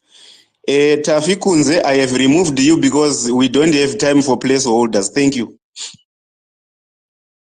mazita ine chandanoda kutaura chete ka vanhu vakaita sana maga vana bhentu imhata dzevanhu nekuti chokwadi ka ukaona uchisapota zanu pf up until this day No, Mkoma Golden, I will never. I'm gonna remove you from. I can't accept. Right. Ndokumboregera. Alright. Ndokumboregera. Okay. I'll Please, go on. let's try to. Okay, I'll just stick to the topic. I'll stick to the topic. As far as the topic is concerned, it pains me as a Zimbabwean. It really pains me because I've got a personal story that continues to propel me to have this regime removed from our history. It has caused so much pain. I lost a loved one, and that's why I'm so toxic. I lost a loved one, a close one, and that loved one was found drowned, murdered in March East. I'll continue saying this. The gold mafia episodes that we saw is just a tip of the iceberg. But when we find people who continuously support this regime for what it has done to our people, I find it very, very heartless, despicable, embarrassing. So when you find me saying such kind of things, please forgive me. I'm driven by pain. ZANU-PF has to be removed by any means necessary. Its system has to be destroyed. We want to start afresh as Zimbabweans. We need healing. We need uniting. But as long as the other side continues to gaslight things, continues to propagate propaganda, lying, and being dismissive, Zimbabwe will not find any healing. Saka ini, that's why I find that these kind of spaces, they help us to vent and find ourselves as a people. Because if we were in Zimbabwe, we'll be killed. If we're in Zimbabwe, we'll be murdered. Look at More Blessing. Look at all those activists who disappeared, Itai Dzamara, who died trying to have the Zimbabwe that we all cherish, that we all envision. So so the episode that we watched is just basically a foretaste of the things that we already knew. That Zimbabwe, that ZANU-PF is corrupt, is murderous, is a lawless mafia organization. Ndiregerere pekutanga nezvese zvandataura, ndiregererei. But I hate ZANU-PF to the core, Mazvita.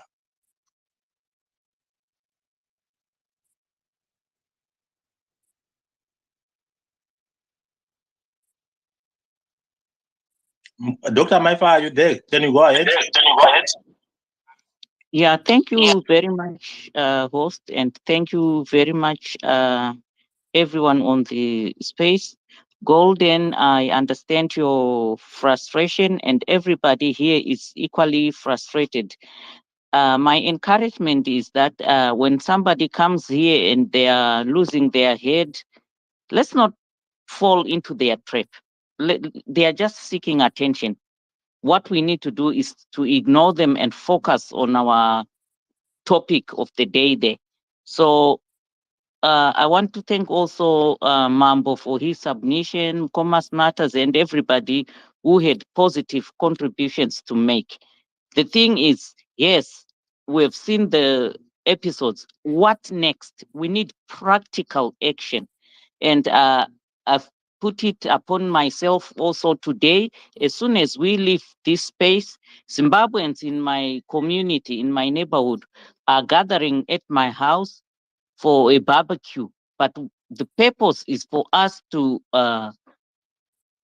also discuss these episodes and the way forward for Zimbabwe, because not everyone is triple C like me. Any Zimbabwean is welcome, even ZANU-PF, but we want to map a way forward. So in discussing, maybe we can manage to convince one or two people. So ladies and gentlemen, let's go practical. At this time, I will call, I think it's Mkoma Njabulo to speak. Thank you. Good evening, ladies and gentlemen.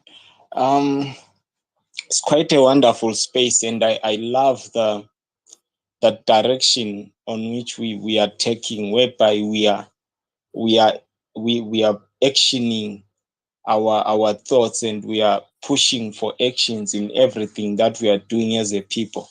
And one of the things that I would like to commend people to do is that, they always say Rome was never built in a day. Neither is freedom came in one day. So we need to be consistent in our message and in our actions. We can't be, one day we are all angered up, we want to do things, then 2 days later we have sobered up, we are back to our normal settings. I once spoke with certain guys when we had a space. I said the challenge with Zimbabweans is that we have a frog mentality, whereby we allow ourselves to be cooked alive. We have seen this documentary, and it has angered a lot of us, and we are jumping up and down.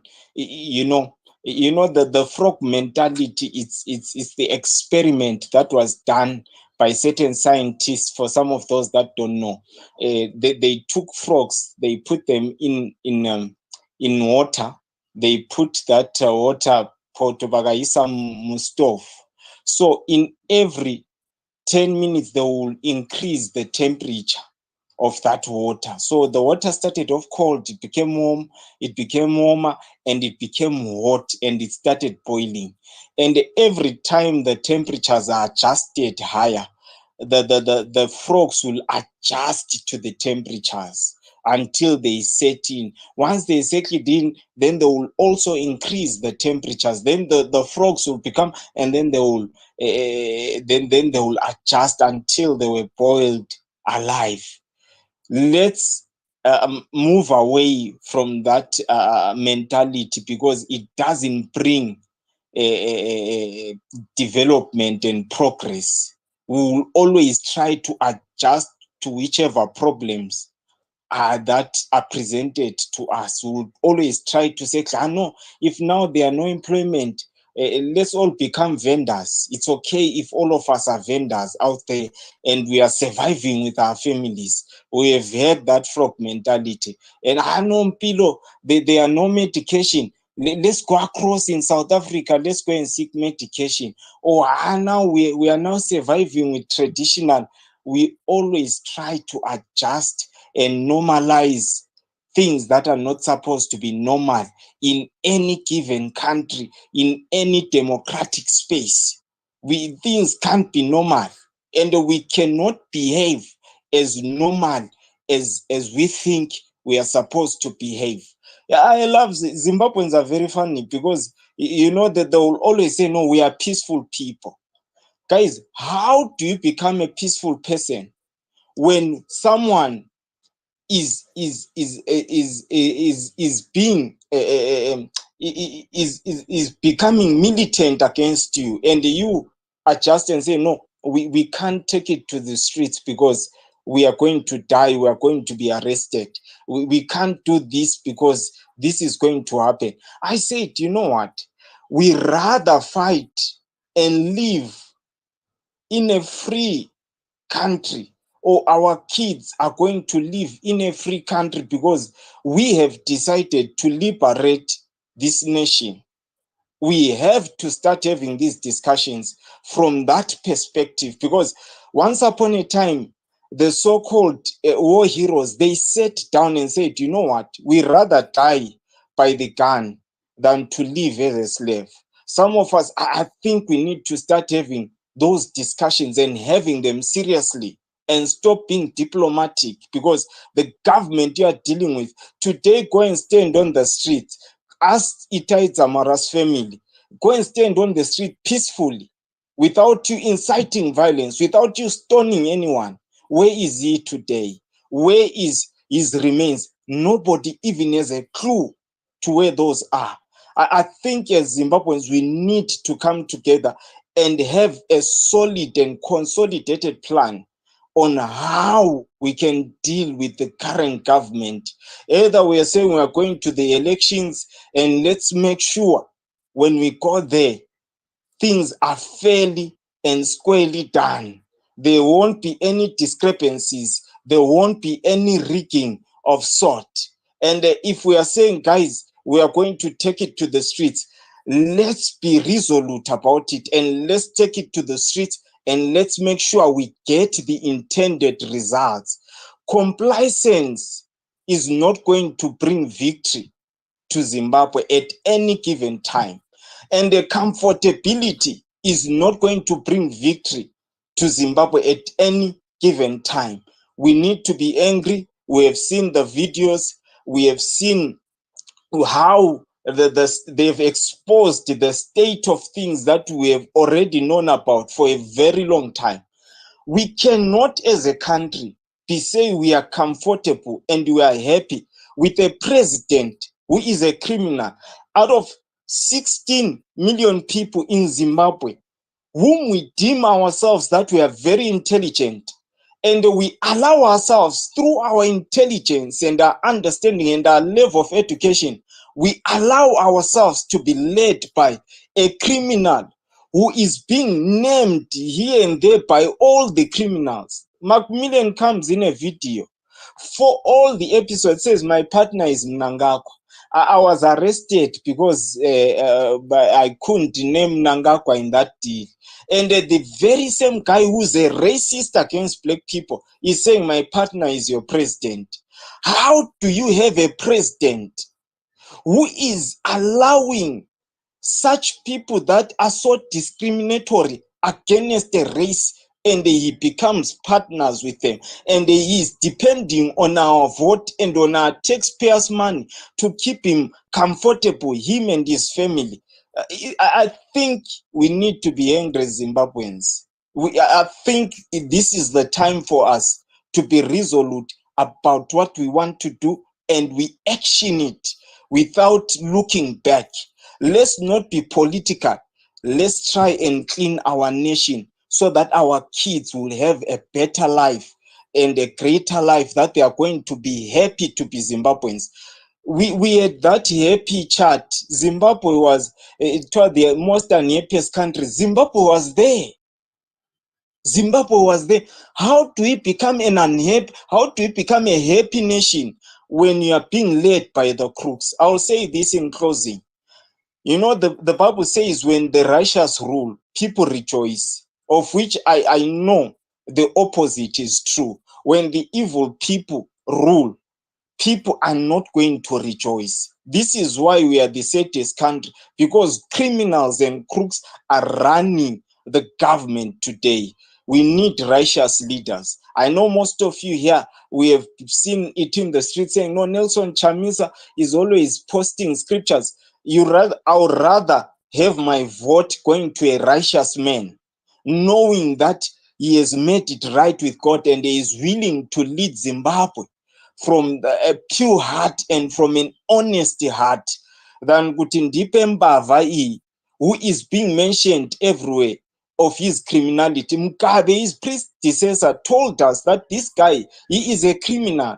Professor Jonathan Moore, his co-friends that they wanted to remove Mugabe together during the Cholocho Declaration in 2005, also was telling us that, you know what, there is no person who is as corrupt as Emerson Mnangagwa. His own friends. And here we are. We as Zimbabweans, we are allowing a criminal who has been exposed by people that were close to him, have come out and say this one is a criminal. And the criminal speaking on the documentary, they tell you, no, our partner is this other criminal, Mr. Jones. Let's do something about it. Nkoma Denford and your co-host, thank you so much for allowing me to share my thoughts. And let's action everything. And I will encourage the people that are here. This is not time for words. I love what Mambo Soso said. If there is a need for us to continue to contribute towards these, the flyers, whatever is happening, guys, either it's $1, either it's 10 rands, either it's 100 rand, whatever we can do, please, let's group up and let's contribute towards this worthy cause. We are going to be funders of this struggle. We are going to see it through to the last until we know we have gotten victory. Let's continue to contribute. I know things might be difficult wherever we are, but I know atingo shaya ka $1, ka $10, ka $20, kana ka 20 rand. I know we can afford to get such monies. Can we put it towards the struggle so that we know that victory is certain? Thank you so much. Thank you. All right, sorry, host. All right, sorry, host. Oh, okay. No, go ahead. All right, I just wanted to thank Brother Njavulo there, and just to notify everyone that there was another space, another day, where some people were even eager to become economists of gold mafias. Imagine how you to be proud to be named. You are an economist of a thief. How do you feel in your life? Even though I know that in life we want to be given accolades and whatsoever, but guys, to be an economist of a thief, to be an economist of a murderer, I don't know whether I would even have any honor after myself in life. I would never allow myself to be subjected to such, to become an economist of a thief. Guys, I don't know. And to me, it's like surprising how someone is eager to be an economist of a thief. Thank you. Brother CCCN Nap, can you come through? Oh, thank you very much, my brother champion. What I wanted to really say. Apologies once again.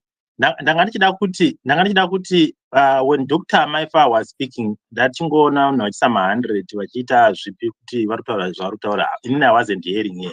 I'm not too sure what she was speaking about, but what I wanted to say is we normally close our space at 7:30 Zim time.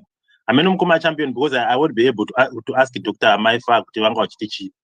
Mukoma champion, did Dr. Maifa speak about that? She hasn't spoken about that, but I think let me just hammer that one as well to say, since we are going to have a prayer space by 7:30, let's just allow everyone to put his or her own last shot to everything. But before that, we just have to give our brother there maybe 3 minutes or 4 minutes to, because I think he hasn't spoken before. Thank you. Thank you, my brother champion. I have spoken quite a little bit. My brother Denford knows when I get the mic, I won't stop. So, but I'll be quick. Thank you for giving me the time to another opportunity to say something. In closing, really, I wanted to say it's heartening to see that we as Zimbabwean citizens stay focused to make sure that the right thing happens in our country. One thing that we have neglected for the past 43 years is to let things just go when they are not going right. Some Zimbabweans have talked about that is why our roads are so crooked, because whenever we see a tree in the middle of the road, we avoid it instead of cutting the tree and, throwing the logs so that we can clear the path. I'm saying that to say, I know there was a very good space yesterday, similar to this one, where people were talking about, should we wait for elections? Should we do something now? It's never about what happens a year from now, 5 years from now. Some are even talking about 2028, right?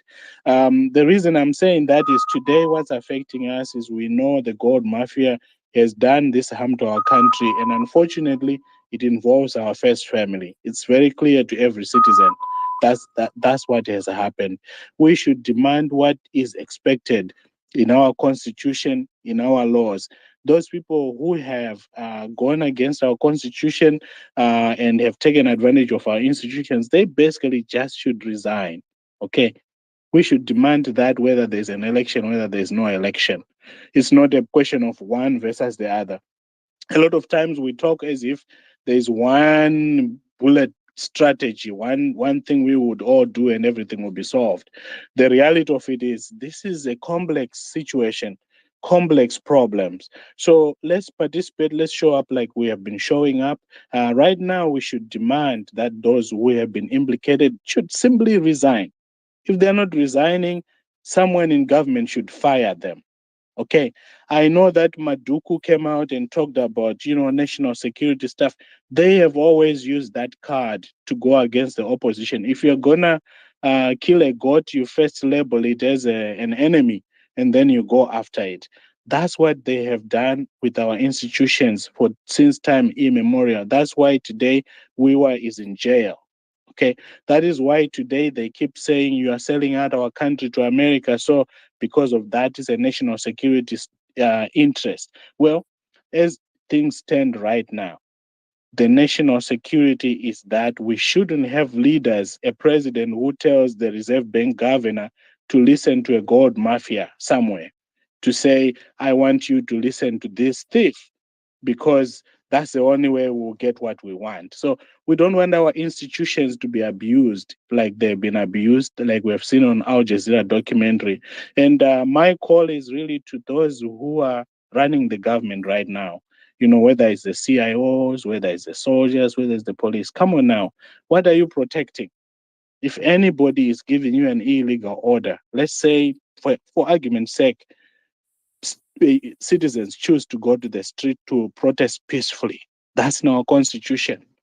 So why would you then listen to someone you know wants to stay in power so that they can keep looting, they can keep stealing, they can keep abusing all of us?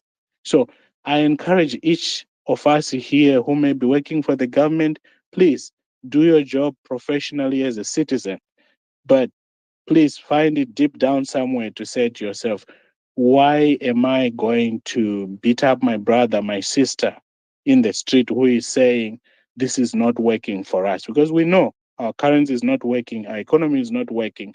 We don't have jobs, we don't have clean water, we don't have working hospitals, we don't have the roads are in a mess. We all know that. We don't have electricity.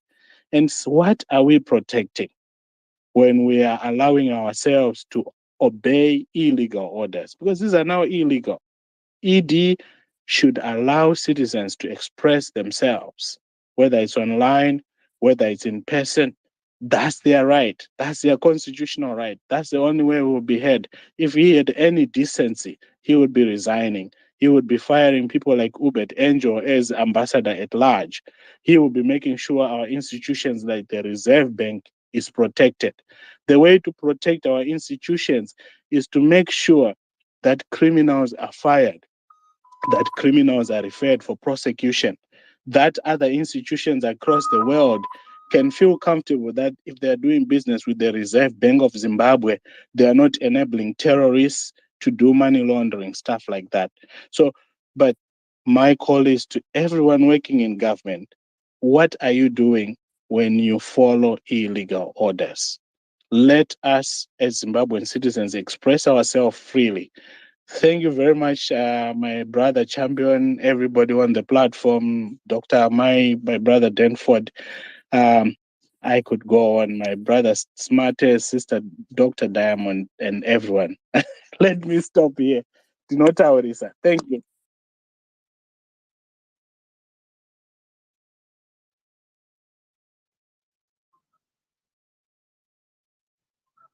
Yes, thank you very much. I thought Mkoma Champion makabata steering. Ngatiite ma closing remarks yedu. Mkoma Smarters, Mkoma Max, Mambo Soswe, Dry Bones, and Dr. Diamond. Zvakadaro tobva tapedza du space yedu. Thank you.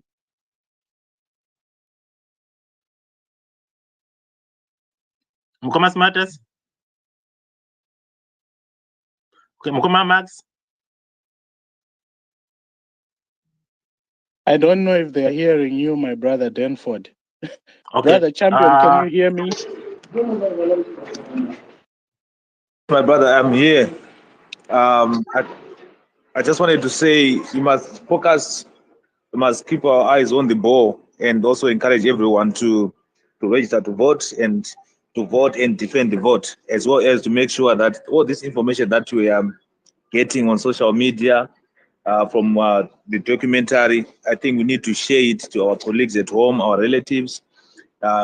I know there are WhatsApp groups for communities. I think if we can share also and try to make sure that if we can get a version of the local languages, I think that will help a lot. And let the people be aware, because I know that information is power. People with information can make an informed decision. So our government, they make it a point to make sure that we are deprived of that information so that we cannot make an informed decision. So it's up to us as Zimbabweans to make sure that those with the means, let's share that information. Let's share that information in our church groups, our WhatsApp groups. It doesn't matter. Let's just share the information that people are aware of what's happening in our country. The problem is people are not aware. And even those who makorokoza are to mine gold, they don't know that they are being robbed. They are, as long as they get something out of it and they think they're being, the government is doing them a favor. So thank you very much, my brother Denford, and to everyone. Have a great week. Thank you.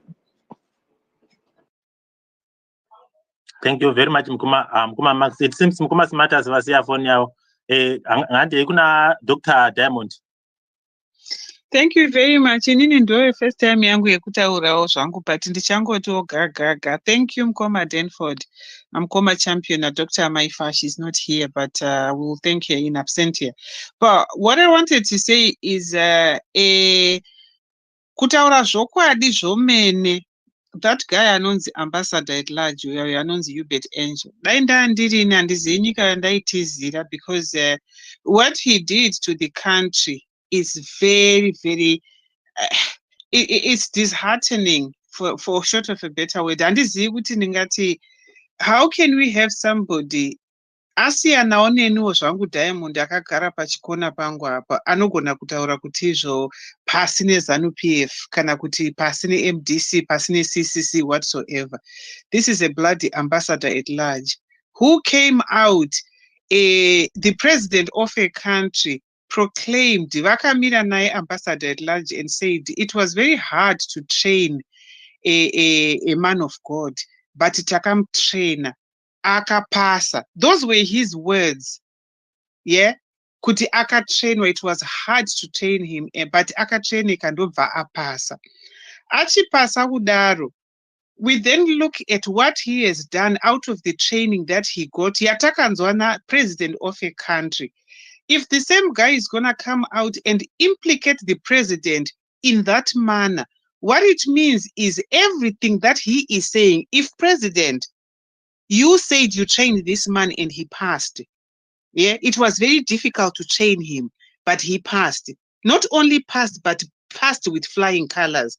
And I quote the president because that's what he said. So if the same person that you trained is coming out to implicate you in this manner and you keep quiet, I don't think you would blame anyone who would say you are as guilty as charged.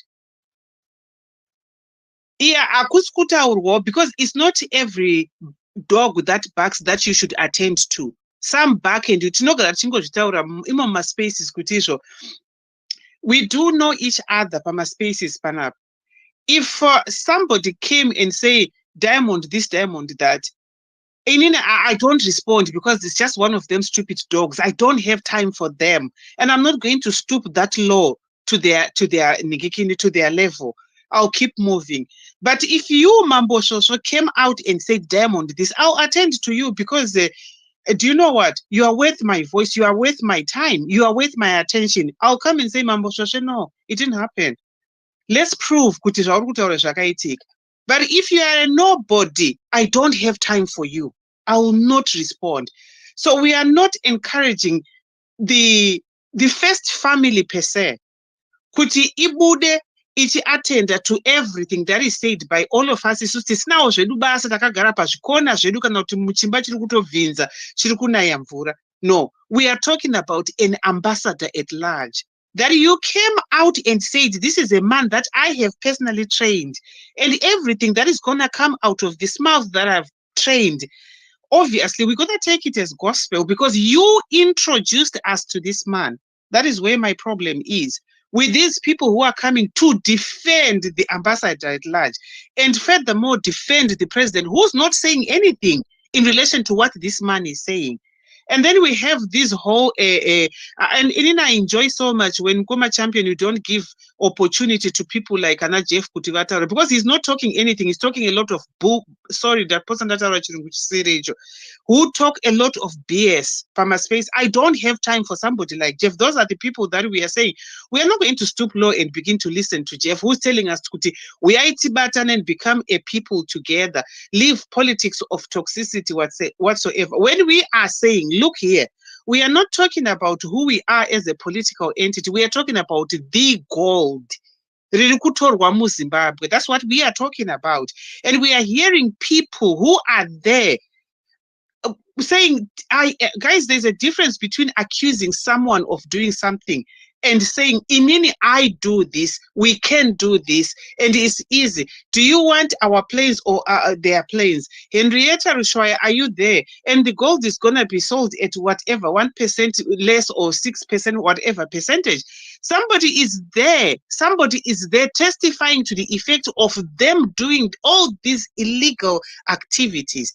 And we have people who are coming on space in guns blazing, defending those people. What the hell am I listening to? What diverging view does anybody come to give me? I mean, in response to somebody who's saying I did it. If I came here and said I raped a child, or I like to have sexual relationships with kids, what are you defending me for? It's me who's saying it. So what the hell are you talking about to defend somebody who's actually said, unless they have some mental incapacity, then we can say maybe vanga vari kurwara, maybe aita mental health depression. So he's saying things that he doesn't mean. Or maybe we are saying he was intoxicated. Unless you are coming here telling me Kuti Ambassador Lodge was intoxicated. Don't sell me the bullshit of saying that sorry, Mkoma Denford. Don't sell me the BS it was an intelligent whatever sting it was, because it wasn't. Because if it was, why would you then say through Nikki Mangwana, yeah, the ambassador at large Ningikini assets have been frozen? Why the hell are you freezing his assets if you froze them anyway? So it means you are contradicting yourself. Are you even listening to yourself? Because some of the times when we are on spaces, you just wonder whether people have got. Is this the father? Because I'm not having such a husband in my house. It doesn't happen. I'm not having such a wife. What are you really saying? What are you defending? This is a guy who is saying, I do this. He's not saying you do, Kanautichi, and he's implicating a few people. You are there saying, no, ambassador, if there's a job that I will never, ever, even if you're going to pay me whatever amount, guys, I can never be a Marakashi. Did you hear them? When the first episode came out, they were there defending ambassador at large. Defending, hakuna zvakadaro, vanyara, Al Jazeera, hakuna zvavari kuita. Episode number 2, ndobva kwabuda Monica Mutsvango. Achitaura kuti, yeah, this is going to be whatever. They turned again. They started ambassador at large. And I was on their space the other day when they were actually assassinating ambassador at large. After the previous week, they had been saying ambassador at large, hapana chawakanganza. Third episode, vanga vatenda futi vakuti ambassador at large is okay. Fourth episode. So how can you be flip-flopping every 2 seconds? I'm not getting paid. And there's no amount of money that I can ever take from anyone to make myself look like an idiot. And I'm gonna differ with Mkoma Champion, who talks negative about this Ananzani Maduku strategy. We all know who Maduku is. Why would we waste our time? Maduku is just doing what he needs to do to put food on the table. Maduku, akaenda mu Pollard. If you have not seen the video, I've got it. I'll send it to you. You see Maduku address abantu kuchipinge. By the way, Maduku comes from my area. Ndio kumsha kwedu kanyi. Maduku comes out and says, isusu tinoita zvinoenderana nenguva yacho, takanzouya kuPollard tikaenda kuPollard, ndobva tasvika tikapuwa motikari, takapuwa motikari. I've got the video. Akapfeka outfit dzawo dzeorange dziya. We went out tikapudzi uyai mutore motikari, ndobva tatora motikari. Asi motikari dzacho taakutodzishandisawo hedu kuti tiye kuno kuti tichikurudzire musangano wedu weANC. Kana wapuwe motikari ungarambire chinyi? But if you go to Pollard, when Maduku is talking in Pollard, you would think it is a different person. So he's just doing it for the Maduku strategy. If we begin kubuda tsinga kwese trying to say, what is Maduku doing? What is Maduku doing? No, he's just a lawyer who's gonna do. Some of you who would have studied law, you clearly know an accused person will come to you, present their case. All you need to do is to look for mitigating circumstances to make the crime a lot less than what it looks like. Even Besta Chai Antorina legal representative yake, who is arguing on his behalf. But do we not know kuti Besta criminal? Do we not know Besta ndiye akatiza Tanzania? Do we not know all? Think about the person who is representing him. He's a lawyer. He's gonna have to do what he has to do to put food on the table. That is to train for. But at the end of the day, it doesn't negate the fact that gold redu. And we've got ZANU-PF people who are going to ask me to gold rako wakarichera kupi. Gold rangu, nderangu as a result of me being born in Zimbabwe. It's my birthright. And I don't want you to take that gold to bring it to my house. I want us to get that gold and be able to build the Jipatara out of the proceeds. Yes, such that when my grandmother is poorly, in England, I don't need to go to Zimbabwe hospital because I live here. But when I go to Zimbabwe, ndikawirwa netsaona, I'm a Zimbabwean, ndinoenda hospital and get rap card. I want my sisters who are in Zimbabwe, when they get pregnant, to go into a maternity ward where there is equipment. I want anybody who's got blood pressure. That is why I am saying gold rangu. Because you see small-minded people vachibvunza kuti gold zvacho wakariwana kupi. You see people like vana Jeff vachiargue kuti izvo makorokoza imari yakawanda. Hamuzivi kuti vanhu vari kushanda. Those are employment opportunities. Wakabhema mutoriro wemhandoi. Kana uchitora manhikikini ma-artisan miners, you give them fancy names and call them artisan. Anonzi magweja. Kwedu kuchindevere tinoti ngamagweja. Kuchishona tinoti makorokoza. Call them artisan miners as you wish. It doesn't change the fact here, Kuti, those are gross human rights abuses that are happening because we are having 15-year-old kids, 14-year-old kids, vari kufira underground, mashafti anonge vanongochera makomba vopinda, whether they come back or we don't, unaccounted for. Vana vari kufira kukugweja, ekugwejeni ngale. So we are not going to sit here and sanitize kuti vana vari kufira. Those are gross human rights abuses that we should never, ever, ever, not even in the wildest poverty, kuti tatambudzika, tobva tatengesa vana kuti vafe as a result yekuti vanotsvaga gold yavanozotengeserana Macmillian. That is why we are saying our gold, because those children may not be my biological children, but they are still my children. Vana vangu, vana vedu vari kufira mumigodi. You understand?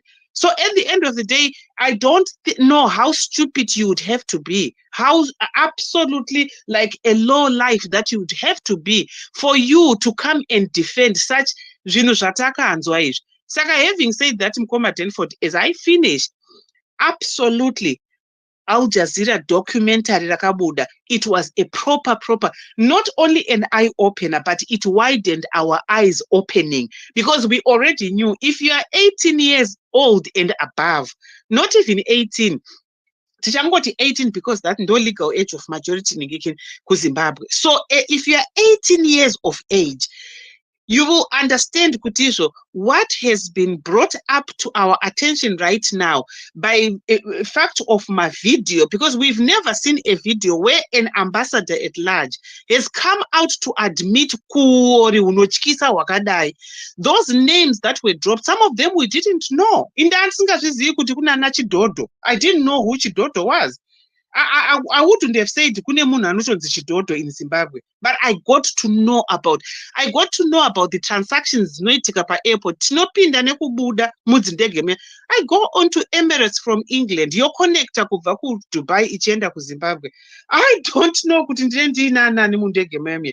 But right now, as I am going to be up and about nichipinda mu Emirates, now I've got knowledge to say, oh yes, munom matiri munom tinogona kuti takatotakura masuitcase emari. That is information that we didn't know. Saka, I am so thankful to Al Jazeera, because at the end of the day, you need to be stupid for you to think it wasn't a success. It was. And for those that are actually saying, it was not that important for us. Really important. We know who was implicated. We know $200,000 for an appointment. And we are actually thinking and asking for those people that we have seen meetings with these people. Saka, is this guy getting $200,000 every time that he gets a meeting with anyone? So are we saying Tishuona Mamotka Ranonzi takanzo $240 million that he pumps into my elections? We don't know whose money it is. It may be out of money corruption. It may be out of money that he's bribing people for meetings. It may be money. It could be anything. So at the end of the day, it was a very, very successful eye-opening or eye-widening opening, if that's a phrase. And see the culprits. As we finish, guys, let us go and educate our people about gold. I was saying to my people back home, Maridza Kashiba, I sent that Shona version yakabudiswa na somebody, and they were asking me kuti imari dzakasviba dzinenge dzakambosviba zvekuita sei. My grandmother does not understand kuti mari yakasviba iyi imari yakaita sei. So if we could translate the dog pieces by it, it may have to be 2 minutes, 4 minutes, whatever you can manage to do, to translate it in a language that your people understand. Even if it is, I mean, it works better if it's your language, if it is your voice. This voice that I'm using to speak, when I speak to the people around the Kwandaka Bainin, they will listen to it attentively because they know, and they'll pay more attention to it. So let's do that so that our people know mangwana where to put their vote. Kuti vote inoiswa papi. And this is nothing to do with anything, but it is to do with our rights. Gold racho nderedu, the children who are dying in my minds nderedu, ma hospitals asiri kushanda kuZimbabwe nderedu, migwagwa yatone ma potholes, like people are gonna die every 2 seconds because I saw a bus rangachenda kubhinga which overturned. I just want to think kuti other than my human errors, because people are reckless sometimes, we don't have to affiliate everything to my roads chat. Yes, other than that, mostly you will see to my roads actually are in, like, they are just death traps. So we want our roads to work. We want employment. We want our children to go to universities, to go to school, to find trades and begin to work. That's what we are saying. That's why we are saying gold. Thank you very much. And people, let's not forget to register to vote. I know people are talking about we are not angry enough. We are very angry. But as angry as we are, because we still want to famba nemakumba acho iwawo. Saka we have to continue doing the needy. We are going to encourage our people to register to vote. Number one, we are going to encourage our people to donate so that we defend the vote. We are going to encourage our people to, as far as voting rights and understanding kuti veduwe hatisati tanzwa kuna ivo vamunangagwa wacho kuti vari kuti zviri kutaurwa naHubert Angel ndezveshuwa here kana ndezvekunyepa. So for now we'll take it kuti ataura ndiye anzwika because he's an ambassador at large, akatrainwa zvikanetsa kutraina kwacho, but akapasa zvekupasa zviyazve. Saka this is one of the most brilliant students, and I'm sure he would have kind of considered a few other people for this position of ambassador at large. And I don't know whether he would have trained about 10 other potential ambassadors at large. And out of the 10, he came out with the most brilliant student who was ambassador at large, Hubert Angel. So everything that Hubert Angel said in accordance to zvatakaona mudocumentary, it is gospel. Ndo zviri kutoitika nekuti zviri kubva kune a brilliant student. Thank you very much. If it makes sense, it makes sense. If it doesn't make sense, we are not spending 1 minute listening to Jeff achizotaura ngano dzake dzekuningikina dzisina musoro. We don't have that time. For the past 43 years, that's exactly what they've been doing to us. I'm very sorry. Votinyenga munzeve, toita attentive to them. After my elections takaitiswa kapaipai zvopfuura 2017 takaitiswa tikabuda inga takapembera nganga yakabata mai zvopfuura. Saka we are not going to, I do not have a minute. As far as I am concerned, handina kana minute. I don't have a minute to listen to nonsense. Taakupfurira mberi and ziso pamuroi. Thank you very much. Faka pressure. Yes, thank you very much, Dr. Diamond, and that was too powerful. We have our last speaker, Dry Bones. If you can give us your last remarks, and then Mkoma Champion will conclude our show. Thank you. Hey, my lord, I don't have much to say. Just to say, Zimbabweans, let's stand up and claim back our country. Our country is not in our hands. It's in the hands of a few mafia guys, a few corrupt people are having Zimbabwe in their hands. Zimbabweans are not yet free. Zimbabwe is not yet independent, if you could ask me. Zimbabweans, let's stand up as Zimbabweans and fight and get back our, by hook, by crook, let's get back our country. This is the year. This is the time. The time is right. Thank you very much.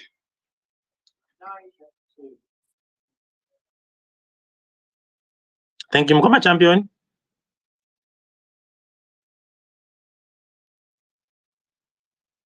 Okay. I would want to just quickly thank everybody for being with us here. I would want to really say it has been a so fruitful space. And we always would have wanted to say this is a space where Zimbabweans have got to come and share their views, especially on this very important program where we had 4 episodes of the plunder of our natural resources in tichitaura nenyaya yegoridhe riri kubuda mukati menyika yedu. Unfortunately, what has been happening is these resources have been plundered by people whom we entrusted kuti vaite basa rinoita kuti nyika yedu ienderere mberi. Tikatarisa panyaya ye-the Reserve Bank, the Fidelity Printers, tikatarisa nyaya ye-government, ma-government institutions, I will realize that these things have been done for quite a long period of time. And unfortunately, it's not only gold that have been taken out of our country. We've got a number of natural resources within our country. And also to say, it's not only about these natural resources. If billions and billions of money are taken out of the country in the form of gold, what about platinum? What about diamond? What about these other ones that we haven't mentioned? And the corruption is not saka as Zimbabweans we need to be so frustrated to such an extent that this should not be. And I know I don't want to be so pessimistic. What I foresee is a situation in which for the next 2 or so weeks we'll be talking about this demonstrations are happening, and possibly during the campaigns for the general elections coming in, we'll be talking about this. But slowly, this thing is likely going to die a natural death. I think this thing can happen because we've got so much of money that came out of our country. We've got so much of our natural resources having been depleted from our own country, and it is going to build. Tarisa kuti Dubai yakaita sei muchiona uore hwese hunobviswa nevanhu vatinoti tinovaelecta kuti vave ma-representatives edu, but they are lining their pockets. They are building their mansions out, not in Zimbabwe but outside Zimbabwe. They are taking their children to very the best schools in across the globe. Someone was telling me that the president of Zimbabwe could be one of the most the person who has got so much of wealth, not only in Africa but pasirese. This person, where did he get this money? It could be because of what has been happening. So lastly, I just want to say we would want to continue the momentum. Let's check it.